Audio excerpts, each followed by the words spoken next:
कृष्णा कृष्णा कृष्णा कृष्णा हरे हरे हरे राम राम राम हरे हरे हरे कृष्णा कृष्णा कृष्णा हरे हरे राम राम राम हरे हरे हरे कृष्णा कृष्णा कृष्णा हरे हरे हरे राम राम राम हरे हरे हरे कृष्णा कृष्णा कृष्णा हरे हरे हरे राम राम राम हरे हरे हरे कृष्णा कृष्णा कृष्णा हरे हरे हरे राम राम राम हरे हरे हरे कृष्णा कृष्णा कृष्णा हरे राम राम राम हरे हरे हरे कृष्णा कृष्णा कृष्णा हरे राम राम राम हरे हरे हरे कृष्णा कृष्णा कृष्णा हरे हरे हरे राम हरे कृष्णा कृष्णा कृष्णा हरे राम हरे कृष्णा कृष्णा कृष्णा हरे हरे हरे राम राम राम हरे ಹರೇ ಕೃಷ್ಣ ಮಾತಾಜಿಗಳ ಪ್ರಭುಜಿಗಳ ಎಲ್ಲರಿಗೂ ಈ ಕಾರ್ಯಕ್ರಮಕ್ಕೆ ಸ್ವಾಗತವನ್ನ ಕೋರ್ತಾ ಇದೀನಿ. ನಾನು ಇವಾಗ ಒಂದು ಭಜನನ ಮಾಡ್ತೀನಿ. ಇದನ್ನ ವಾಸುದೇವ ಘೋಷ್ ಅವರು ಬರೆದಿರೋದು ಜಗನ್ನಾಥನ ಮೇಲೆ. ಜೈ ಜೈ ಜಗನ್ನಾಥ್ ಶಚಿರಾನಂದನ್ ತ್ರಿಭುವನ ಕೋರೆ ಜಾರ್ ಚರಣ ವಂದನ್. ಜೈ ಜೈ ಜಗನ್ನಾಥ್ ಶಚಿರಾನಂದನ್ ತ್ರಿಭುವನ ಕೋರೆ ಜಾರ್ ಚರಣ ವಂದನ್. नीलाचले शंख चक्र गदा पद्माधर नीलाचले शंख चक्र गदा पद्माधर नदिया नगरे दंडक मंडलुकर नदिया नगरे दंडक मंडलुकर के हो बोले पूरा बेत रावण बदिला गोलोकेर वैभव लीला प्रकाश कोरिला के हो बोले पूरा भेद रावण बदिला गोलोकेर वैभव लीला प्रकाश कोरिला. जय जय जगन्नाथ शचिरानंदन त्रिभुवन कोरे जार चरण वंदन. जय जय जगन्नाथ शचिरानंदन त्रिभुवन कोरे जार चरण वंदन. श्री राधार भावे बेघोर अवतार श्री राधार भावे बेघोर अवतार हरे कृष्ण नाम गौर कोरिला प्रचार हरे कृष्ण नाम गौर कोरिला प्रचार. वासुदेव घोष बोले कोरी जोड़ा हाथ जय गौर से कृष्ण से जगन्नाथ. वासुदेव घोष बोले कोरी जोड़ा हाथ जय गौर से कृष्ण से जगन्नाथ. जय जय जगन्नाथ शचिरानंदन त्रिभुवन कोरे जार चरण वंदन. जय जय जगन्नाथ शचिरानंदन त्रिभुवन कोरे जार चरण. हरे कृष्णा कृष्णा कृष्णा हरे हरे हरे राम राम राम हरे कृष्णा कृष्णा कृष्णा हरे हरे हरे राम राम राम हरे कृष्णा कृष्णा कृष्णा हरे हरे राम राम राम. जय जय जगन्नाथ शचिरानंदन त्रिभुवन कोरे जार ಚರಣವನ್. ಹರೇ ಕೃಷ್ಣ ಮಾತಾಜಿಗಳೇ ಪ್ರಭುಜಿಗಳೇ ಎಲ್ಲರಿಗೂ ಮತ್ತೊಮ್ಮೆ ಈ ಕಾರ್ಯಕ್ರಮಕ್ಕೆ ಸ್ವಾಗತವನ್ನ ಕೋರ್ತಾ ಇದ್ದೀನಿ. ಇವತ್ತಿನ ತರಗತಿಯನ್ನು ಶುರು ಮಾಡ್ತಾ ಇದ್ದೀನಿ.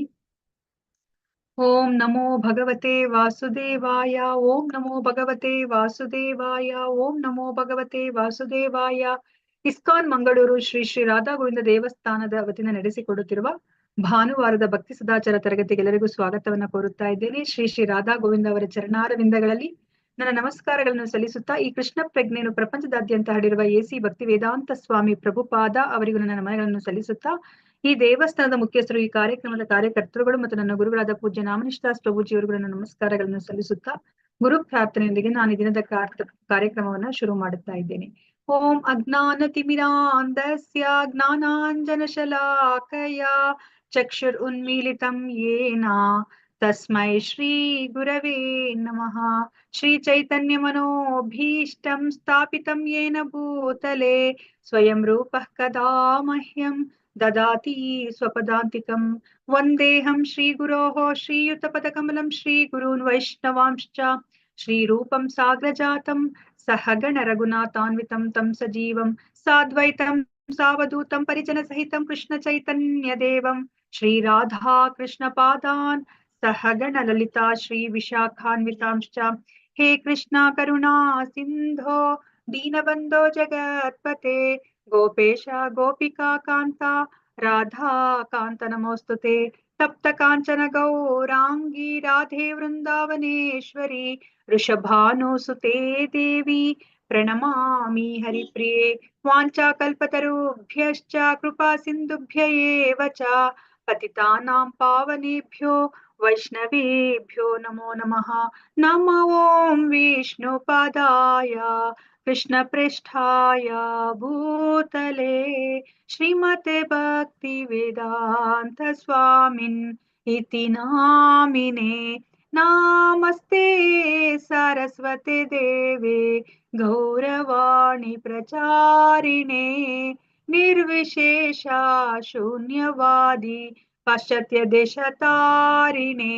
ಜಯ ಶ್ರೀ ಕೃಷ್ಣ ಚೈತನ್ಯ ಪ್ರಭು ನಿತ್ಯಾನಂದ ಶ್ರೀ ಅದ್ವೈತ ಗದಾಧರ ಶ್ರೀವಾಸಾದಿ ಗೌರ ಭಕ್ತ ವೃಂದ.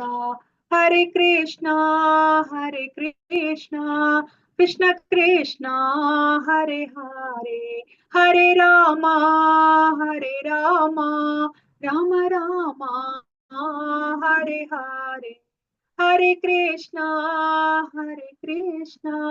ಕೃಷ್ಣ ಕೃಷ್ಣ ಹರೇ ಹರೇ, ಹರೇ ರಾಮ ರಾಮ ರಾಮ ಹರೇ ಹರೇ. ಹರೇ ಕೃಷ್ಣ ಕೃಷ್ಣ ಕೃಷ್ಣ ಹರೇ ಹರೇ, ಹರೇ ರಾಮ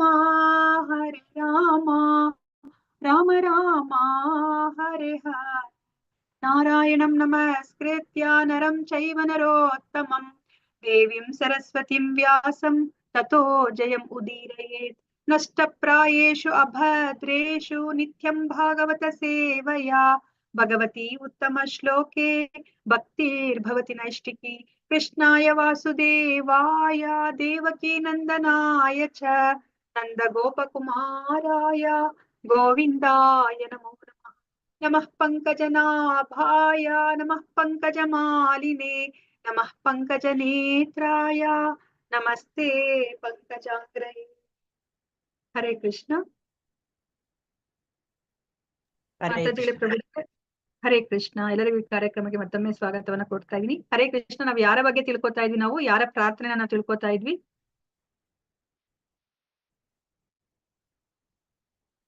ಹರೇ ಕೃಷ್ಣ. ಚಿತ್ರಕೇತು ಮಹಾರಾಜನ ಪ್ರಾರ್ಥನೆಗಳನ್ನ ನಾವು ತಿಳ್ಕೊತಾ ಇದ್ವಿ. ಸೊ ನಮ್ಗೆ ಗೊತ್ತಿರೋ ಹಾಗೇನೆ ಚಿತ್ರಕೇತು ಮಹಾರಾಜ ಇವಾಗ ತುಂಬಾ ಶೋಕದಲ್ಲಿ ಇರ್ತಾನೆ. ಅವನು ತನ್ನ ಪುತ್ರನನ್ನ ಕಳ್ಕೊಂಡು. ಸೊ ಆ ಸಮಯದಲ್ಲಿ ನಾರದರು ಬರ್ತಾರೆ. ಸೊ ನಾರದರು ಬಂದಾಗ ಅವರು ಚಿತ್ರಕೇತು ಮಹಾರಾಜನಿಗೆ ಅವರು ಆತ್ಮಜ್ಞಾನವನ್ನ ಬೋಧಿಸ್ತಾರೆ. ಆತ್ಮಜ್ಞಾನವನ್ನ ಬೋಧಿಸಿ ಅವರು ಸಂಕರ್ಷಣ ಮಂತ್ರವನ್ನ ಅವರು ತಿಳಿಸಿಕೊಡ್ತಾರೆ. ಸೊ ಆ ಸಂಕರ್ಷಣ ಮಂತ್ರವನ್ನ ತುಂಬಾ ಶ್ರದ್ಧೆಯಿಂದ ಚಿತ್ರಕೇತು ಮಹಾರಾಜ ಅವರು 1 ವಾರದ ಕಾಲ ಅವರು ಅದನ್ನ ಪಠಿಸಿದಾಗ ಅವರಿಗೆ ಆ ಸಂಕರ್ಷಣ ದರ್ಶನ ಆಗತ್ತೆ ಅಲ್ವಾ. ಆಗ ಸಂಕರ್ಷಣ ನೋಡಿದಾಗ ಅವರಿಗೆ ಆ ಅಷ್ಟ ಸಾತ್ವಿಕ ವಿಕಾರ ಅವರ ದೇಹದಲ್ಲಿ ಅದು ಪ್ರಕಟಗೊಳ್ಳುತ್ತೆ. ಅದಾದ್ಮೇಲೆ ಅವ್ರಿಗೆ ಆ ಸಂಕರ್ಷಣ ಕುರಿತಾಗಿ ಅವ್ರು ಪ್ರಾರ್ಥನೆ ಮಾಡ್ಬೇಕು ಅಂತ ಅನ್ಸುತ್ತೆ. ಆಗ ಅವರು ಪ್ರಾರ್ಥನೆಯನ್ನ ಮಾಡ್ತಾರೆ ಅಲ್ವಾ. ಈಗ ನಾವು ಅವ್ರು ಮಾಡ್ತಾ ಇರುವಂತಹ ಪ್ರಾರ್ಥನೆಯನ್ನ ನಾವು ತಿಳ್ಕೊತಾ ಇದ್ವಿ.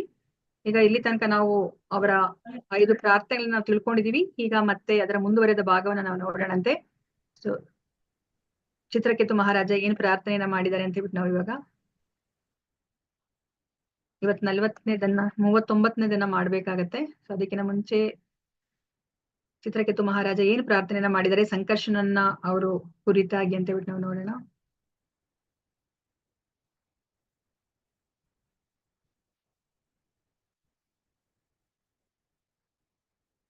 ಚಿತ್ರಕೇತುರುವಾಚ ಅಜಿತಾಜಿತಃ ಸಮಮತಿಭಿಃ ಸಾಧುಭಿರ್ಭವಾನ್ ಜಿತಾತ್ಮಭಿರ್ಭವಾತ್ ಭವತಾ ವಿಜಿತಾಸ್ತೇಪಿ ಚ ಭಜತಾಂ ಅಕಾಮಾತ್ಮಾನಾಂ ಯಾ ಆತ್ಮದೋ ಅತಿ ಕರುಣಃ. ಚಿತ್ರಕೇತುವು ಹೇಳಿದನು, ಅವಿಜೇತನಾದ ಹೇ ಭಗವಂತನೇ, ನಿನ್ನನ್ನು ಯಾರೂ ಜಯಿಸಲಾರರಾದರೂ ಮನಸ್ಸು ಮತ್ತು ಇಂದ್ರಿಯಗಳನ್ನು ನಿಗ್ರಹಿಸಿದ ಭಕ್ತರು ನಿನ್ನನ್ನು ನಿಜವಾಗಿಯೂ ಜಯಿಸಬಲ್ಲರು. ನಿನ್ನಿಂದ ಯಾವ ಲೌಕಿಕವಾದ ಲಾಭವನ್ನು ಅಪೇಕ್ಷಿಸದ ಭಕ್ತರ ವಿಷಯದಲ್ಲಿ ಉದ್ದೇಶವಿಲ್ಲದೆಯೇ ಕರುಣೆಯನ್ನು ತೋರುವೆ. ಆದ್ದರಿಂದ ಅಂತಹ ಭಕ್ತರು ನಿನ್ನನ್ನು ಅವರ ಅಧೀನದಲ್ಲಿ ಇಟ್ಟುಕೊಳ್ಳಬಲ್ಲರು. ವಾಸ್ತವವಾಗಿ ನಿನ್ನನ್ನು ನೀನು ಅವರಿಗೆ ಸಮರ್ಪಿಸಿಕೊಂಡಿರುವೆ. ಇದೇ ಕಾರಣಕ್ಕಾಗಿ ಭಕ್ತರ ಮೇಲೂ ನಿನಗೂ ಪೂರ್ತಿಯಾದ ನಿಯಂತ್ರಣವಿರುವುದು ಅಂತ ಹೇಳ್ಬಿಟ್ಟು ಇಲ್ಲಿ ಶುದ್ಧ ಭಕ್ತರ ಬಗ್ಗೆ ಚಿತ್ರಕೇತು ಮಹಾರಾಜ ಹೇಳ್ತಾ ಇದ್ದಾರೆ. ಸೊ ಶುದ್ಧ ಭಕ್ತರ ಅಧೀನದಲ್ಲಿ ಭಗವಂತ ಇರ್ತಾನೆ ಅಂತ ಹೇಳ್ಬಿಟ್ಟು ಇಲ್ಲಿ ಹೇಳ್ತಾ ಇದ್ದಾರೆ. 35ನೇ ಶ್ಲೋಕವನ್ನು ನೋಡೋಣ. ತವ ವಿಭವ ಖಲು ಭಗವನ್ ಜಗದುದಯ ಸ್ಥಿತಿ ಲಯಾದೀನಿ ಸೃಜಸ್ತೇಷಾಂ ಶಾಸ್ತತ್ರ ವೃಷಾ ಸ್ವರ್ಧಂತಿ ಪೃಥಗಭಿಮತ್ಯ. ಪರಮ ಪ್ರಿಯನಾದ ಭಗವಂತನೇ, ಈ ಜಗತ್ತಿನ ಸೃಷ್ಟಿ ಸ್ಥಿತಿ ಲಯಗಳು ನಿನ್ನ ವೈಭವಗಳಲ್ಲದೆ ಬೇರೆ ಅಲ್ಲ. ಬ್ರಹ್ಮ ಮತ್ತಿತರ ಸೃಷ್ಟಿಕರ್ತರು ನಿನ್ನೊಂದು ಅಂಶದಲ್ಲಿನ ಬಹು ಸಣ್ಣ ಅಂಶವಾದ್ದರಿಂದ ಸೃಷ್ಟಿ ಮಾಡುವ ಆಂಶಿಕ ಶಕ್ತಿಯಿಂದಾಗಿಯೇ ಅವರು ದೇವರುಗಳಾಗುವುದಿಲ್ಲ. ತಾವು ಬೇರೆಯೇ ಆದ ದೇವರುಗಳೆಂಬ ಅವರ ತಿಳುವಳಿಕೆಯು ಮಿಥ್ಯೆಯಾದ ಹೆಮ್ಮೆ. ಇದು ತಪ್ಪು ತಿಳುವಳಿಕೆ ಅಲ್ವಾ. ಭಗವಂತನೇ ಅವರು ಮೂಲ ಸೃಷ್ಟಿಕರ್ತ. ಸೊ ಬೇರೆ ಈ ದೇವತೆಗಳಲ್ಲೂ ಸಹ ಆ ಭಗವಂತನ ಏನು ಒಂದು ಆರ್ಡರ್ ಇದೆಯೋ ಅದನ್ನ ಅವರು ಪರಿಪಾಲನೆ ಮಾಡ್ತಾ ಇದ್ದಾರೆ. ಸೊ ಅದಕ್ಕೋಸ್ಕರ ಅವರು ದೇವತೆಗಳು ದೇವರಾಗ್ಲಿಕ್ಕೆ ಅವರು ಅಂದ್ರೆ ಈಶ್ವರರಾಗ್ಲಿಕ್ಕೆ ಸಾಧ್ಯ ಇಲ್ಲ ಅಂತ ಹೇಳ್ಬಿಟ್ಟು ಇಲ್ಲಿ ಹೇಳ್ತಾ ಇದ್ದಾರೆ. ಅವ್ರೇನಾದ್ರು ಆತರ ತಿಳ್ಕೊಂಡಿದ್ರೆ ಅದು ಅವರ ಒಂದು ಮಿಥ್ಯೆ ಆಗಿರುವಂತಹ ಹೆಮ್ಮೆ ಅಂತ ಹೇಳ್ಬಿಟ್ಟು ಇಲ್ಲಿ ಹೇಳ್ತಾ ಇದ್ದಾರೆ. ಸೊ 36ನೇ ಶ್ಲೋಕದಲ್ಲಿ ಏನ್ ಹೇಳಿದ್ರು ಚಿತ್ರಕೇತು ಮಹಾರಾಜ, ಪರಮಾಣು ಪರಮ ಮಹತೋ ಸ್ವಮಾದ್ಯಂತಾಂತರ ವರ್ತಿತ್ರಯ ವಿದುರಃ ಆದವಂತೆ ಪಿಚ ಸತ್ವಾನಾಂ ಯದ್ರುವಂ ತದೇವಾಂತರಾಲೇಪಿ. ಈ ಜಗತ್ತಿನಲ್ಲಿನ ಅಣುವಿನಂತಹ ಸೂಕ್ಷ್ಮ ಕಣದಿಂದ ಹಿಡಿದು ದೈತ್ಯಾಕಾರದ ಬ್ರಹ್ಮಾಂಡಗಳು, ಸಮಸ್ತ ಭೌತಿಕ ಶಕ್ತಿ, ಇವುಗಳ ಆದಿ ಅಂತ್ಯ ಮಧ್ಯದಲ್ಲಿಯೂ ನೀನಿರುವೆ. ಹಾಗಿದ್ದು ನೀನು ನಿರಂತರನಾದವನು, ಆದಿ ಅಂತ್ಯ ಮಧ್ಯಾವಸ್ಥೆಗಳಿಲ್ಲದವನು, ಈ 3 ಹಂತಗಳಲ್ಲಿ ಇರುವವನು ಎಂದು ಗ್ರಹಿಸಲಾಗಿರುವ ನೀನು ಶಾಶ್ವತನು. ಜಗತ್ತಿನ ವ್ಯಕ್ತ ರೂಪವು ಇಲ್ಲವಾದಾಗಲೂ ನೀನು ಮೂಲ ಶಕ್ತಿಯಾಗಿ ಉಳಿದಿರುವೆ ಅಂತ ಹೇಳ್ತಾ ಇದ್ದಾರೆ ಅಲ್ವಾ. ಸೊ ಇವಾಗ ನಮ್ಗೆ ಗೊತ್ತಿರೋ ಹಾಗೇನೆ ಈ ಭೌತಿಕ ಪ್ರಪಂಚದ ಸೃಷ್ಟಿಗಿನ ಮೊದ್ಲು ಭಗವಂತ ಇದ್ರು ಅಲ್ವಾ. ಮತ್ತೆ ಈ ಭೌತಿಕ ಪ್ರಪಂಚ ಲಯವಾದ ಮೇಲೂ ಸಹ ಭಗವಂತ ಇರ್ತಾರೆ. ಅದಕ್ಕೋಸ್ಕರ ಇಲ್ಲಿ ಭಗವಂತ ಅವರು ಶಾಶ್ವತವಾಗಿರೋರು. ಜಗತ್ತಿನ ವ್ಯಕ್ತ ರೂಪ ಇಲ್ದಲೇ ಇದ್ದಾಗ್ಲೂ ಸಹ ಅವರು ಮೂಲ ಶಕ್ತಿಯಾಗಿ ಅವರು ಇರ್ತಾರೆ ಅಂತ ಹೇಳ್ಬಿಟ್ಟು ಇಲ್ಲಿ ನಮ್ಗೆ ಚಿತ್ರಕೇತು ಮಹಾರಾಜ ಭಗವಂತನ ಬಗ್ಗೆ ತಿಳಿಸಿಕೊಟ್ರು. 37ನೇ ಶ್ಲೋಕದಲ್ಲಿ ನಾವೇನ್ ತಿಳ್ಕೊಂಡ್ವಿ, ಕ್ಷಿತ್ಯಾದಿಭಿರೇಷ ಕಿಲಾವೃತಃ ಸಪ್ತಭಿರ್ದಶ ಗುಣೋತ್ತರೈರಂಡ ಕೋಶಃ ಯತ್ರ ಪತ್ಯತ್ಯನುಕಲ್ಪಃ ಸಹಾಂಡ ಕೋಟಿ ಕೋಟಿ ಬಿಸ್ತದನಂತಹ. ಪ್ರತಿಯೊಂದು ಬ್ರಹ್ಮಾಂಡವು ಭೂಮಿ, ಜಲ, ಅಗ್ನಿ, ವಾಯು, ಆಕಾಶ, ಸಮಗ್ರ ಶಕ್ತಿ ಮತ್ತು ಮಿಥ್ಯಾಹಂಕಾರವೆಂಬ 7 ಪದರಗಳನ್ನ ಹೊಂದಿದೆ. ಇವುಗಳಲ್ಲಿ ಒಂದೊಂದು ಹಿಂದಿನದಕ್ಕಿನ್ನ 10 ಪಟ್ಟು ವಿಸ್ತಾರವಾದದ್ದು. ಈ ಜಗತ್ತೇ ಅಲ್ಲದೆ ಲೆಕ್ಕಕ್ಕೆ ಸಿಕ್ಕದಷ್ಟು ಜಗತ್ತುಗಳಿವೆ. ಅವು ಸೀಮಾತೀತವೆನ್ನುವಷ್ಟು ಬೃಹತ್ತಾದವುಗಳಾದರೂ ನಿನ್ನ ಮಟ್ಟಿಗೆ ಅಣುಗಳಂತೆಯೇ ಚಲಿಸುತ್ತವೆ. ಆದ್ದರಿಂದ ನಿನ್ನನ್ನು ಸೀಮಾತೀತ ಎಂದು ಕರೆಯುತ್ತಾರೆ ಅಲ್ವಾ. ಸೊ ಭಗವಂತನನ್ನ ಇಲ್ಲಿ ಅನಂತ ಸೀಮಾತೀತ, ನಾವು ಅದನ್ನ ಊಹೆ ಮಾಡ್ಕೊಳ್ಲಿಕ್ಕೆ ಸಾಧ್ಯ ಇಲ್ಲ ಅಲ್ವಾ. ನಮಗೆ ಒಂದು ಬ್ರಹ್ಮಾಂಡವನ್ನೇ ನಮಗೆ ಊಹಿಸ್ಕೊಳ್ಲಿಕ್ಕೆ ಸಾಧ್ಯ ಇಲ್ಲ. ಆದ್ರೆ ಕೋಟ್ಯಾಂತರ ಬ್ರಹ್ಮಾಂಡಗಳನ್ನ ಭಗವಂತ ಇಲ್ಲಿ ಅವರು ಸೃಷ್ಟಿ ಮಾಡಿದ್ದಾರೆ. ನಾವು ಇದಕ್ಕಿಂತ ಮುಂಚೆ ತಿಳ್ಕೊಂಡ್ರೆ ಹಾಗೇನೆ ಎಷ್ಟು ಬ್ರಹ್ಮಾಂಡಗಳಿದೆ ಅಂತಂದ್ರೆ ಒಂದು ಮೂಟೆಯಲ್ಲಿ ಸಾಸಿವೆ ಕಾಳುಗಳನ್ನ ಇಟ್ಟರೆ ನಮ್ಗೆ ಹೇಗೆ ಎಣಿಸ್ಲಿಕ್ಕೆ ಸಾಧ್ಯ ಇಲ್ವೋ ಅಷ್ಟು ಬ್ರಹ್ಮಾಂಡಗಳಿದೆ. ಮತ್ತೆ ಆ ಬ್ರಹ್ಮಾಂಡವನ್ನ ಯಾರು ಹೊತ್ಕೊಂಡಿದ್ದಾರೆ, ಅನಂತ ಶೇಷ ಅಲ್ವಾ. ಅವ್ರ ಅನಂತ ಶೇಷನ ತಲೆ ಮೇಲೆ ಈ ಒಂದು ಬ್ರಹ್ಮಾಂಡ ಇರೋದು ಹೇಗೆ ಅಂದ್ರೆ ಒಂದು ಸಾಸಿವೆ ಕಾಳು ಅವರ ತಲೆ ಮೇಲೆ ಕೂತಿದೆಯೋ ಅನ್ನೋ ಒಂದು ಭಾವನೆಯಲ್ಲಿ ಅವ್ರು ಇದ್ದಾರೆ ಅಂತ ಹೇಳ್ಬಿಟ್ಟು ಹೇಳ್ತಾರೆ ಅಲ್ವಾ. ಅವ್ರಿಗೆ ಯಾವ್ದು ಲೆಕ್ಕನೇ ಇಲ್ಲ ಅಲ್ವಾ. ಅದನ್ನ ಇಲ್ಲಿ ನಮ್ಗೆ ಚಿತ್ರಕೇತು ಮಹಾರಾಜ ಇಲ್ಲಿ ನಮ್ಗೆ ತಿಳಿಸಿಕೊಡ್ತಾ ಇದ್ದಾರೆ. ಮತ್ತೆ 38ನೇ ಶ್ಲೋಕದಲ್ಲಿ ನಾವೇನ್ ತಿಳ್ಕೊಂಡ್ವಿ, ವಿಷಯತೃಷೋ ನರ ಪಶವೋ ಯಾವ ಉಪಾಸತೆ ವಿಭೂತಿರ್ ನ ಪರಂ ತ್ವಾಂ ತೇಷಾಮಾಶಿಷ ಈಶಾ ತದನು ವಿನಶ್ಯಂತಿ ಯಥಾ ರಾಜಕುಲಂ. ಹೇ ಪರಮೋನ್ನತನಾದ ಭಗವಂತನೇ, ಇಂದ್ರಿಯ ತುಷ್ಟಿಗಾಗಿ ಹಾತೊರೆಯುವ ಬುದ್ಧಿಶೂನ್ಯರಾದ ಜನರು ನಾನಾ ದೇವತೆಗಳನ್ನ ಪೂಜಿಸುತ್ತಾರೆ. ಇಂತಹವರು ಮನುಷ್ಯ ರೂಪದ ಪಶುಗಳಿಗಿಂತ ಉತ್ತಮರೇನಲ್ಲ. ಪಾಶವಿ ಪ್ರವೃತ್ತಿಗಳ ಕಾರಣ ಈ ಜನ ನಿನ್ನ ಆರಾಧನೆಯಲ್ಲಿ ವಿಫಲರಾಗುತ್ತಾರೆ. ಬದಲಿಗೆ ಗಣನೆಗೇ ಬಾರದ ದೇವತೆಗಳನ್ನ ಪೂಜಿಸುತ್ತಾರೆ. ಈ ದೇವತೆಗಳು ನಿನ್ನ ಭವ್ಯತೆಯ ಸಣ್ಣ ಕಿಡಿಗಳಲ್ಲದೆ ಬೇರೇನಲ್ಲ. ಈ ಇಡೀ ಬ್ರಹ್ಮಾಂಡವು ಲಯವಾದಾಗ ಅಧಿಕಾರದಲ್ಲಿಲ್ಲದ ದೊರೆಯ ಉದಾತ್ತ ವ್ಯಕ್ತಿಗಳಂತೆ ದೇವತೆಗಳು ಅವರು ಕೊಟ್ಟ ವರಗಳು ಲಯವಾಗುತ್ತವೆ ಅಲ್ವಾ. ನಮ್ಗೆ ಇವಾಗ ದೇವತಾ ಆರಾಧನೆ ಬಗ್ಗೆ ನಮ್ಗೆ ಈ ಶ್ಲೋಕದಲ್ಲಿ ನಮ್ಗೆ ತಿಳಿಸಿಕೊಟ್ರು ಅಲ್ವಾ. ಸೊ ದೇವತಾ ಆರಾಧನೆಯನ್ನ ಮಾಡಿದ್ರೆ ನೋಡಿ, ಅವ್ರನ್ನ ಏನಂತ ಕರೀತಾ ಇದ್ರೆ, ಮನುಷ್ಯ ರೂಪದ ಪಶುಗಳಿಗಿಂತ ಉತ್ತಮರೇನಲ್ಲ ಅಂತ ಹೇಳ್ಬಿಟ್ಟು ಹೇಳ್ತಾರೆ. ಯಾಕಂದ್ರೆ ದೇವತೆಗಳನ್ನು ಸಹ ಭಗವಂತನ ಆ ಭವ್ಯತೆಯಲ್ಲಿ, ಅವರ ಐಶ್ವರ್ಯದಲ್ಲಿ ಒಂದು ಸಣ್ಣ ಕಿಡಿ ಅಷ್ಟೇ. ಈ ಬ್ರಹ್ಮಾಂಡ ಎಲ್ಲ ನಾಶ ಆದಾಗ ಈ ದೇವತೆಗಳು ಸಹ ನಾಶ ಆಗ್ತಾರೆ. ದೇವತೆಗಳು ಕೊಟ್ಟಿರುವಂತಹ ವರಗಳು ಸಹ ನಾಶ ಆಗುತ್ತೆ ಅಂತ ಹೇಳ್ಬಿಟ್ಟು ನಮ್ಗೆ ಹಿಂದಿನ ಶ್ಲೋಕದಲ್ಲಿ ತಿಳಿಸಿಕೊಟ್ರು. ಇವತ್ತಿನ ಶ್ಲೋಕ ಇದರ ಮುಂದುವರಿದ ಭಾಗ. ಸೊ ನಮ್ಗೆ ಇಲ್ಲಿ ಏನನ್ನ ಹೇಳ್ತಿದ್ದಾರೆ, ಇವಾಗ ದೇವತೆಗಳನ್ನ ಆರಾಧನೆ ಮಾಡೋದಕ್ಕಿಂತ ನಾವು ಭಗವಂತನಿಗೆ ಆರಾಧನೆ ಮಾಡಿದ್ರೆ ಏನಾಗುತ್ತೆ ಅಂತ ಹೇಳ್ಬಿಟ್ಟು ನಮ್ಗೆ ಇವಾಗ ತಿಳಿಸಿಕೊಡ್ತಾ ಇದ್ದಾರೆ. ಶ್ಲೋಕ 39. ಕಾಮಾದಿಯಸ್ತ್ವಯಿ ರಚಿತ ನ ಪರಮರೋಹಂತಿ ಯಥಾ ಕರಂಬ ಬೀಜಾನಿ ಜ್ಞಾನಾತ್ಮನ್ಯ ಗುಣಮಯೇ ಗುಣಗಣತೋ ಅಸ್ಯ ದ್ವಂದ್ವ ಜಾಲಾನಿ. ಹರೇ ಕೃಷ್ಣ. ನಾನು ಒಂದ್ ಲೈನ್ ಹೇಳಿದ್ಮೇಲೆ ನೀವು ರಿಪೀಟ್ ಮಾಡಿ. ಕಾಮಾದಿಯಸ್ತ್ವಯಿ ರಚಿತ ಪರಮರೋಹಂತಿ ಯಥಾ ಕರಂಬ ಬೀಜಾನಿ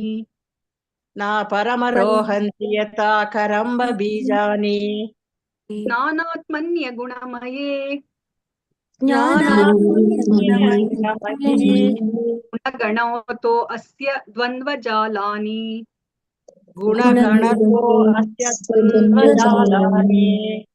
ಕಾಮಾದಿಯಸ್ತ್ವಯಿ ರಚಿತ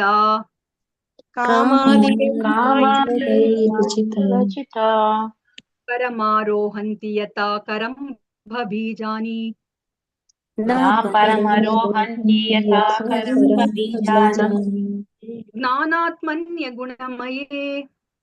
ಜ್ಞಾನಾತ್ಮನ್ಯ ಗುಣಮಯೇ ಗುಣಗಣೋತೋ ಅಸ್ಯ ದ್ವಂದ್ವ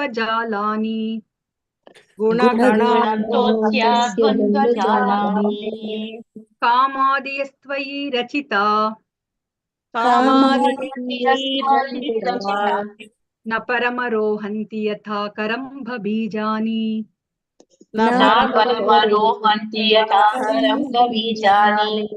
ಜ್ಞಾನಾತ್ಮನ್ಯ ಗುಣಮಯೇ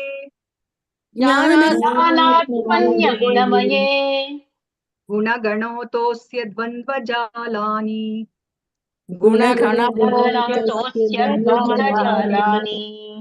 ಹರೇ ಕೃಷ್ಣ. ಯಾರಾದ್ರೂ ಮಾತಾಜಿಗಳು ಅಥವಾ ಪ್ರಭುಜಿಗಳು ಓದಿ ಈ ಶ್ಲೋಕವನ್ನ. ಹರೇ ಕೃಷ್ಣ ಮಾತಾಜಿ. ಕಾಮಾದಿಯಸ್ತ್ವಯಿ ರಚಿತ ನ ಪರಮರೋಹಂತಿ ಯಥಾ ಕರಂಬ ಬೀಜಾನಿ ಜ್ಞಾನಾತ್ಮನ್ಯ ಗುಣಮಯೇ ಗುಣಗಣತೋಸ್ಯ ದ್ವಂದ್ವ ಜಾಲಾನಿ. ಹರೇ ಕೃಷ್ಣ. ಹರೇ ಕೃಷ್ಣ ಮಾತಾಜಿ. ಧನ್ಯವಾದಗಳು ಮಾತಾಜಿ. ಮತ್ತೆ ಯಾರಾದ್ರೂ ಓದಿ. ಹರೇ ಕೃಷ್ಣ ಮಾತಾಜಿ. ಕಾಮಾದಿಯಸ್ತ್ವಯಿ ರಚಿತ ನ ಪರಮರೋಹಂತಿ ಯಥಾ ಕರಂಬ ಬೀಜಾನಿ ಜ್ಞಾನಾತ್ಮನ್ಯ ಗುಣಮಯೇ ಗುಣಗಣೋತಸ್ಯ ದ್ವಂದ್ವ ಜಾಲಾನಿ. ಹರೇ ಕೃಷ್ಣ. ಹರೇ ಕೃಷ್ಣ ಮಾತಾಜಿ. ಹರೇ ಕೃಷ್ಣ. ಮತ್ತೊಬ್ರು ಯಾರಾದ್ರೂ ಓದಿ. ಹರೇ ಕೃಷ್ಣ ಮಾತಾಜಿ. ಹರೇ ಕೃಷ್ಣ ಮಾತಾಜಿ. ಕಾಮಾದಿಯಸ್ತ್ವಯಿ ರಚಿತ ನ ಪರಮರೋಹಂತಿ ಯಥಾ ಕರಂಬ ಬೀಜಾನಿ ಜ್ಞಾನಾತ್ಮನ್ಯ ಗುಣಮಯೇ ಗುಣಗಣತೋಸ್ಯ ದ್ವಂದ್ವ ಜಾಲಾನಿ. ಹರೇ ಕೃಷ್ಣ ಮಾತಾಜಿ. ಧನ್ಯವಾದಗಳು ಮಾತಾಜಿ. ಹರೇ ಕೃಷ್ಣ. ಇದು ವರ್ಡ್ ಟು ವರ್ಡ್ ಮೀನಿಂಗ್ ಯಾರಾದ್ರೂ ಓದಿ.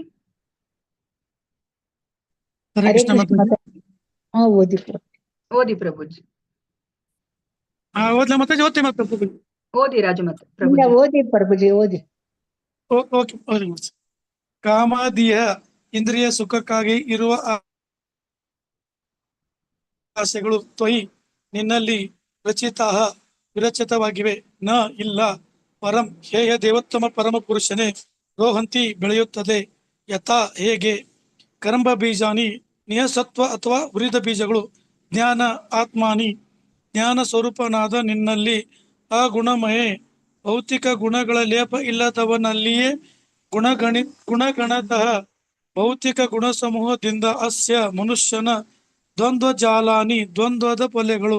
ಅನುವಾದ: ಹೇ ಭಗವಂತನೇ, ಸರ್ವಜ್ಞಾನ ಮೂಲನು, ಭೌತಿಕ ಗುಣಗಳಿಗೆ ಅತೀತನೂ ಆದ ನಿನ್ನನ್ನು ಇಂದ್ರಿಯ ತುಷ್ಟಿಯಂತಹ ಲೌಕಿಕ ಅಪೇಕ್ಷೆಗಳು ಗೀಳು ಹಿಡಿದವರ ಐಹಿಕ ಐಶ್ವರ್ಯಗಳಿಂದ ವೈಭವಿತವಾಗಿ ಪೂಜಿಸಿದರೆ ಅಂತಹವರಿಗೆ ನಿಸ್ಸಾರವಾದ ಅಥವಾ ಹುರಿದ ಬೀಜಗಳು ಹೇಗೆ ಮೊಳೆಯುವುದಿಲ್ಲವೋ ಹಾಗೆ ಭೌತಿಕ ಜನನವು ಪ್ರಾಪ್ತವಾಗುವುದಿಲ್ಲ. ಭೌತಿಕ ಪ್ರಕೃತಿಗೆ ಬದ್ಧರಾಗಿರುವ ಕಾರಣ ಜೀವಿಗಳಿಗೆ ಪುನಃ ಪುನಃ ಹುಟ್ಟು ಸಾವುಗಳು ಉಂಟಾಗುವು. ನೀನು ಅಲೌಕಿಕನಾದುದರಿಂದ ನಿನ್ನ ಅಲೌಕಿಕತೆಯಲ್ಲಿ ಭಾಗಿಯಾಗುವ ಒಲವಿರುವವನು ಪ್ರಾಕೃತಿಕ ಗುಣ ಪ್ರಭಾವಗಳಿಂದ ಪಾರಾಗುವನು. ಹರೇ ಕೃಷ್ಣ ಮಾತಾಜಿ. ಹರೇ ಕೃಷ್ಣ. ಧನ್ಯವಾದಗಳು ಪ್ರಭುಜಿ. ಹರೇ ಕೃಷ್ಣ. ಸಂವಾದದಲ್ಲಿ ಇಲ್ಲಿ ಪ್ರಭುಪಾದರು ಏನ್ ಹೇಳ್ತಾ ಇದ್ದಾರೆ? ಹೇ ಭಗವಂತನೇ, ಸರ್ವಜ್ಞಾನ ಮೂಲನೂ ಭೌತಿಕ ಗುಣಗಳಿಗೆ ಅತೀತನೂ ಆದ ನಿನ್ನನ್ನು ಇಂದ್ರಿಯ ತುಷ್ಟಿಯಂತಹ ಲೌಕಿಕ ಅಪೇಕ್ಷೆಗಳ ಗೀಳು ಹಿಡಿದವರು ಐಹಿಕ ಐಶ್ವರ್ಯಗಳಿಂದ ವೈಭವಯುತವಾಗಿ ಪೂಜಿಸಿದರೆ ಅಂತಹವರಿಗೆ ನಿಸ್ಸಾರವಾದ ಅಥವಾ ಹುರಿದ ಬೀಜಗಳು ಹೇಗೆ ಮೊಳೆಯುವುದಿಲ್ಲವೋ ಹಾಗೆ ಭೌತಿಕ ಪುನರ್ಜನ್ಮವು ಪ್ರಾಪ್ತವಾಗುವುದಿಲ್ಲ. ಇಲ್ಲಿ ಪುನರ್ಜನ್ಮ ನಮ್ಗೆ ಏನಕ್ಕೆ ಬರುತ್ತೆ ಅಂತ ಹೇಳ್ಬಿಟ್ಟು ನಾವು ತಿಳ್ಕೊಬೇಕಾಗತ್ತೆ. ಇವಾಗ ಇದನ್ನ ಅರ್ಥ ಮಾಡ್ಕೋಬೇಕಂದ್ರೆ ಪುನರ್ಜನ್ಮಕ್ಕೆ ಏನ್ ಕಾರಣ ಅಂತ ನಾವು ತಿಳ್ಕೊಂಡಿದೀವಿ. ನಾವು ಮತ್ತೆ ಮತ್ತೆ ಯಾಕೆ ನಾವು ಹುಟ್ಟೋದು ಮತ್ತೆ ಸಾಯೋದು, ಅದು ಒಂದು ಸೈಕಲ್ ರಿಪೀಟ್ ಆಗ್ತಾನೆ ಇರುತ್ತೆ. ಏನ್ ಕಾರಣ? ನಾವು ಭೌತಿಕ ಲೋಕದಲ್ಲಿದ್ದು ನಾವು ಜಪ ಮಂತ್ರ ಏನು ಮಾಡದೇ ಇರೋದಿಲ್ಲ. ಪಾಪ ಕರ್ಮಗಳಿಂದಾಗಿ ಪುನಃ ನಾವು ಸೊ ನಾವು ಮಾಡಿರುವಂತಹ ಹೇಳಿ ಮಾತಾಜಿ. ಪಾಪ ಕರ್ಮ ಬಂಧನದಿಂದ ಪುನಃ ನಾವು ಆ ಜೀವನ ಮರಣ ಅಂತ ಹೇಳೋ ಆ ಒಂದು ಸೈಕಲ್ ಪ್ರೋಸೆಸ್ ಅಲ್ಲಿ ಬಂಧನಕ್ಕೊಳಗಾಗ್ತಾ ಇರ್ತೀವಿ ಮಾತಾಜಿ, ಅಲ್ವಾ? ಸೊ ಬರೀ ಪಾಪ ಒಂದೇ ಅಲ್ಲ, ಪುಣ್ಯನು. ನಾವು ಪಾಪ ಇದ್ರೂ ಸಹ ಇನ್ನೊಂದು ದೇಹವನ್ನ ಪಡ್ಕೋಬೇಕಾಗತ್ತೆ. ಅದೇ ತರ ಪುಣ್ಯ ಮಾಡಿದ್ರು ಸಹ ಅದನ್ನ ಅನುಭವಿಸ್ಲಿಕ್ಕೆ ನಾವು ಒಂದು ದೇಹವನ್ನ ನಾವು ಪಡ್ಕೋಬೇಕಾಗತ್ತೆ. ಸೊ ಈ ಪುನರ್ಜನ್ಮಕ್ಕೆ ಕಾರಣ ಏನು? ಸೊ ನಾವು ಮಾಡಿರುವಂತಹ ಆ ಒಂದು ಕರ್ಮ ಫಲವನ್ನ ಅನುಭವಿಸ್ಲಿಕ್ಕೆ ನಾವು ಒಂದು ದೇಹವನ್ನ ಪಡ್ಕೋತೀವಿ. ಅದಕ್ಕೆ ನಮ್ಗೆ ಮತ್ತೆ ಮತ್ತೆ ನಾವು ಹುಟ್ಟು ಇದ್ಮೇಲೆ ನಮ್ಗೆ ಸಾವನ್ನೋದು ಇದ್ದೇ ಇರುತ್ತೆ ಅಂತ ನಾವು ತಿಳ್ಕೊಂಡಿದೀವಿ ಅಲ್ವಾ? ಈ ಪುನರ್ಜನ್ಮಕ್ಕೆ ಮೂಲ ಕಾರಣವನ್ನ ಹುಡುಕಿದ್ರೆ ನಮ್ಗೆ ಆ ಮೂಲ ಕಾರಣ ಏನಂತ ನಮ್ಗೆ ತಿಳ್ಕೊಂಡ್ವಿ. ನಾವು ಭಕ್ತಿ ರಸಾಮೃತ ಸಿಂಧುವಲ್ಲಿ ನಾವು ತಿಳ್ಕೊಂಡ್ವಿ ಅಲ್ವಾ? ಮೂಲ ಕಾರಣ ಏನು ಈ ಪುನರ್ಜನ್ಮಕ್ಕೆ, ಅಥವಾ ನಾವು ಈ ಪಾಪವನ್ನ ಮಾಡ್ತೀವಿ. ಸೊ ಅದಕ್ಕೆ ಮೂಲ ಕಾರಣ ಏನು ಅಂತ ನಾವು ತಿಳ್ಕೊಂಡ್ವಿ. ಬಯಕೆಗಳು ಮಾತಾಜಿ.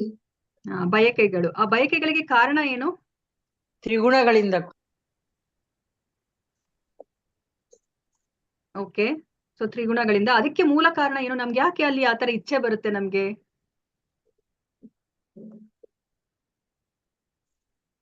ಇಚ್ಛೆ ಅನ್ನೋದು ತಪ್ಪಲ್ಲ ಅಲ್ವಾ? ಯಾಕಂದ್ರೆ ನಾವು ಮನುಷ್ಯ ದೇಹ ಅಂತ ತಿಳ್ಕೊಂಡಿರ್ತಾನೆ ಮಾತಾಜಿ. ಸೊ ಅವನಿಗೆ ಆತ್ಮ ಅಂತ ಜ್ಞಾನ ಇರಲ್ಲ, ದೇಹ ಅಂತ ತಿಳ್ಕೊಂಡಿರ್ತಾನೆ ಮನುಷ್ಯ. ಸೊ ಅವನಿಗೆ ಬಯಕೆಗಳಿರುತ್ತೆ.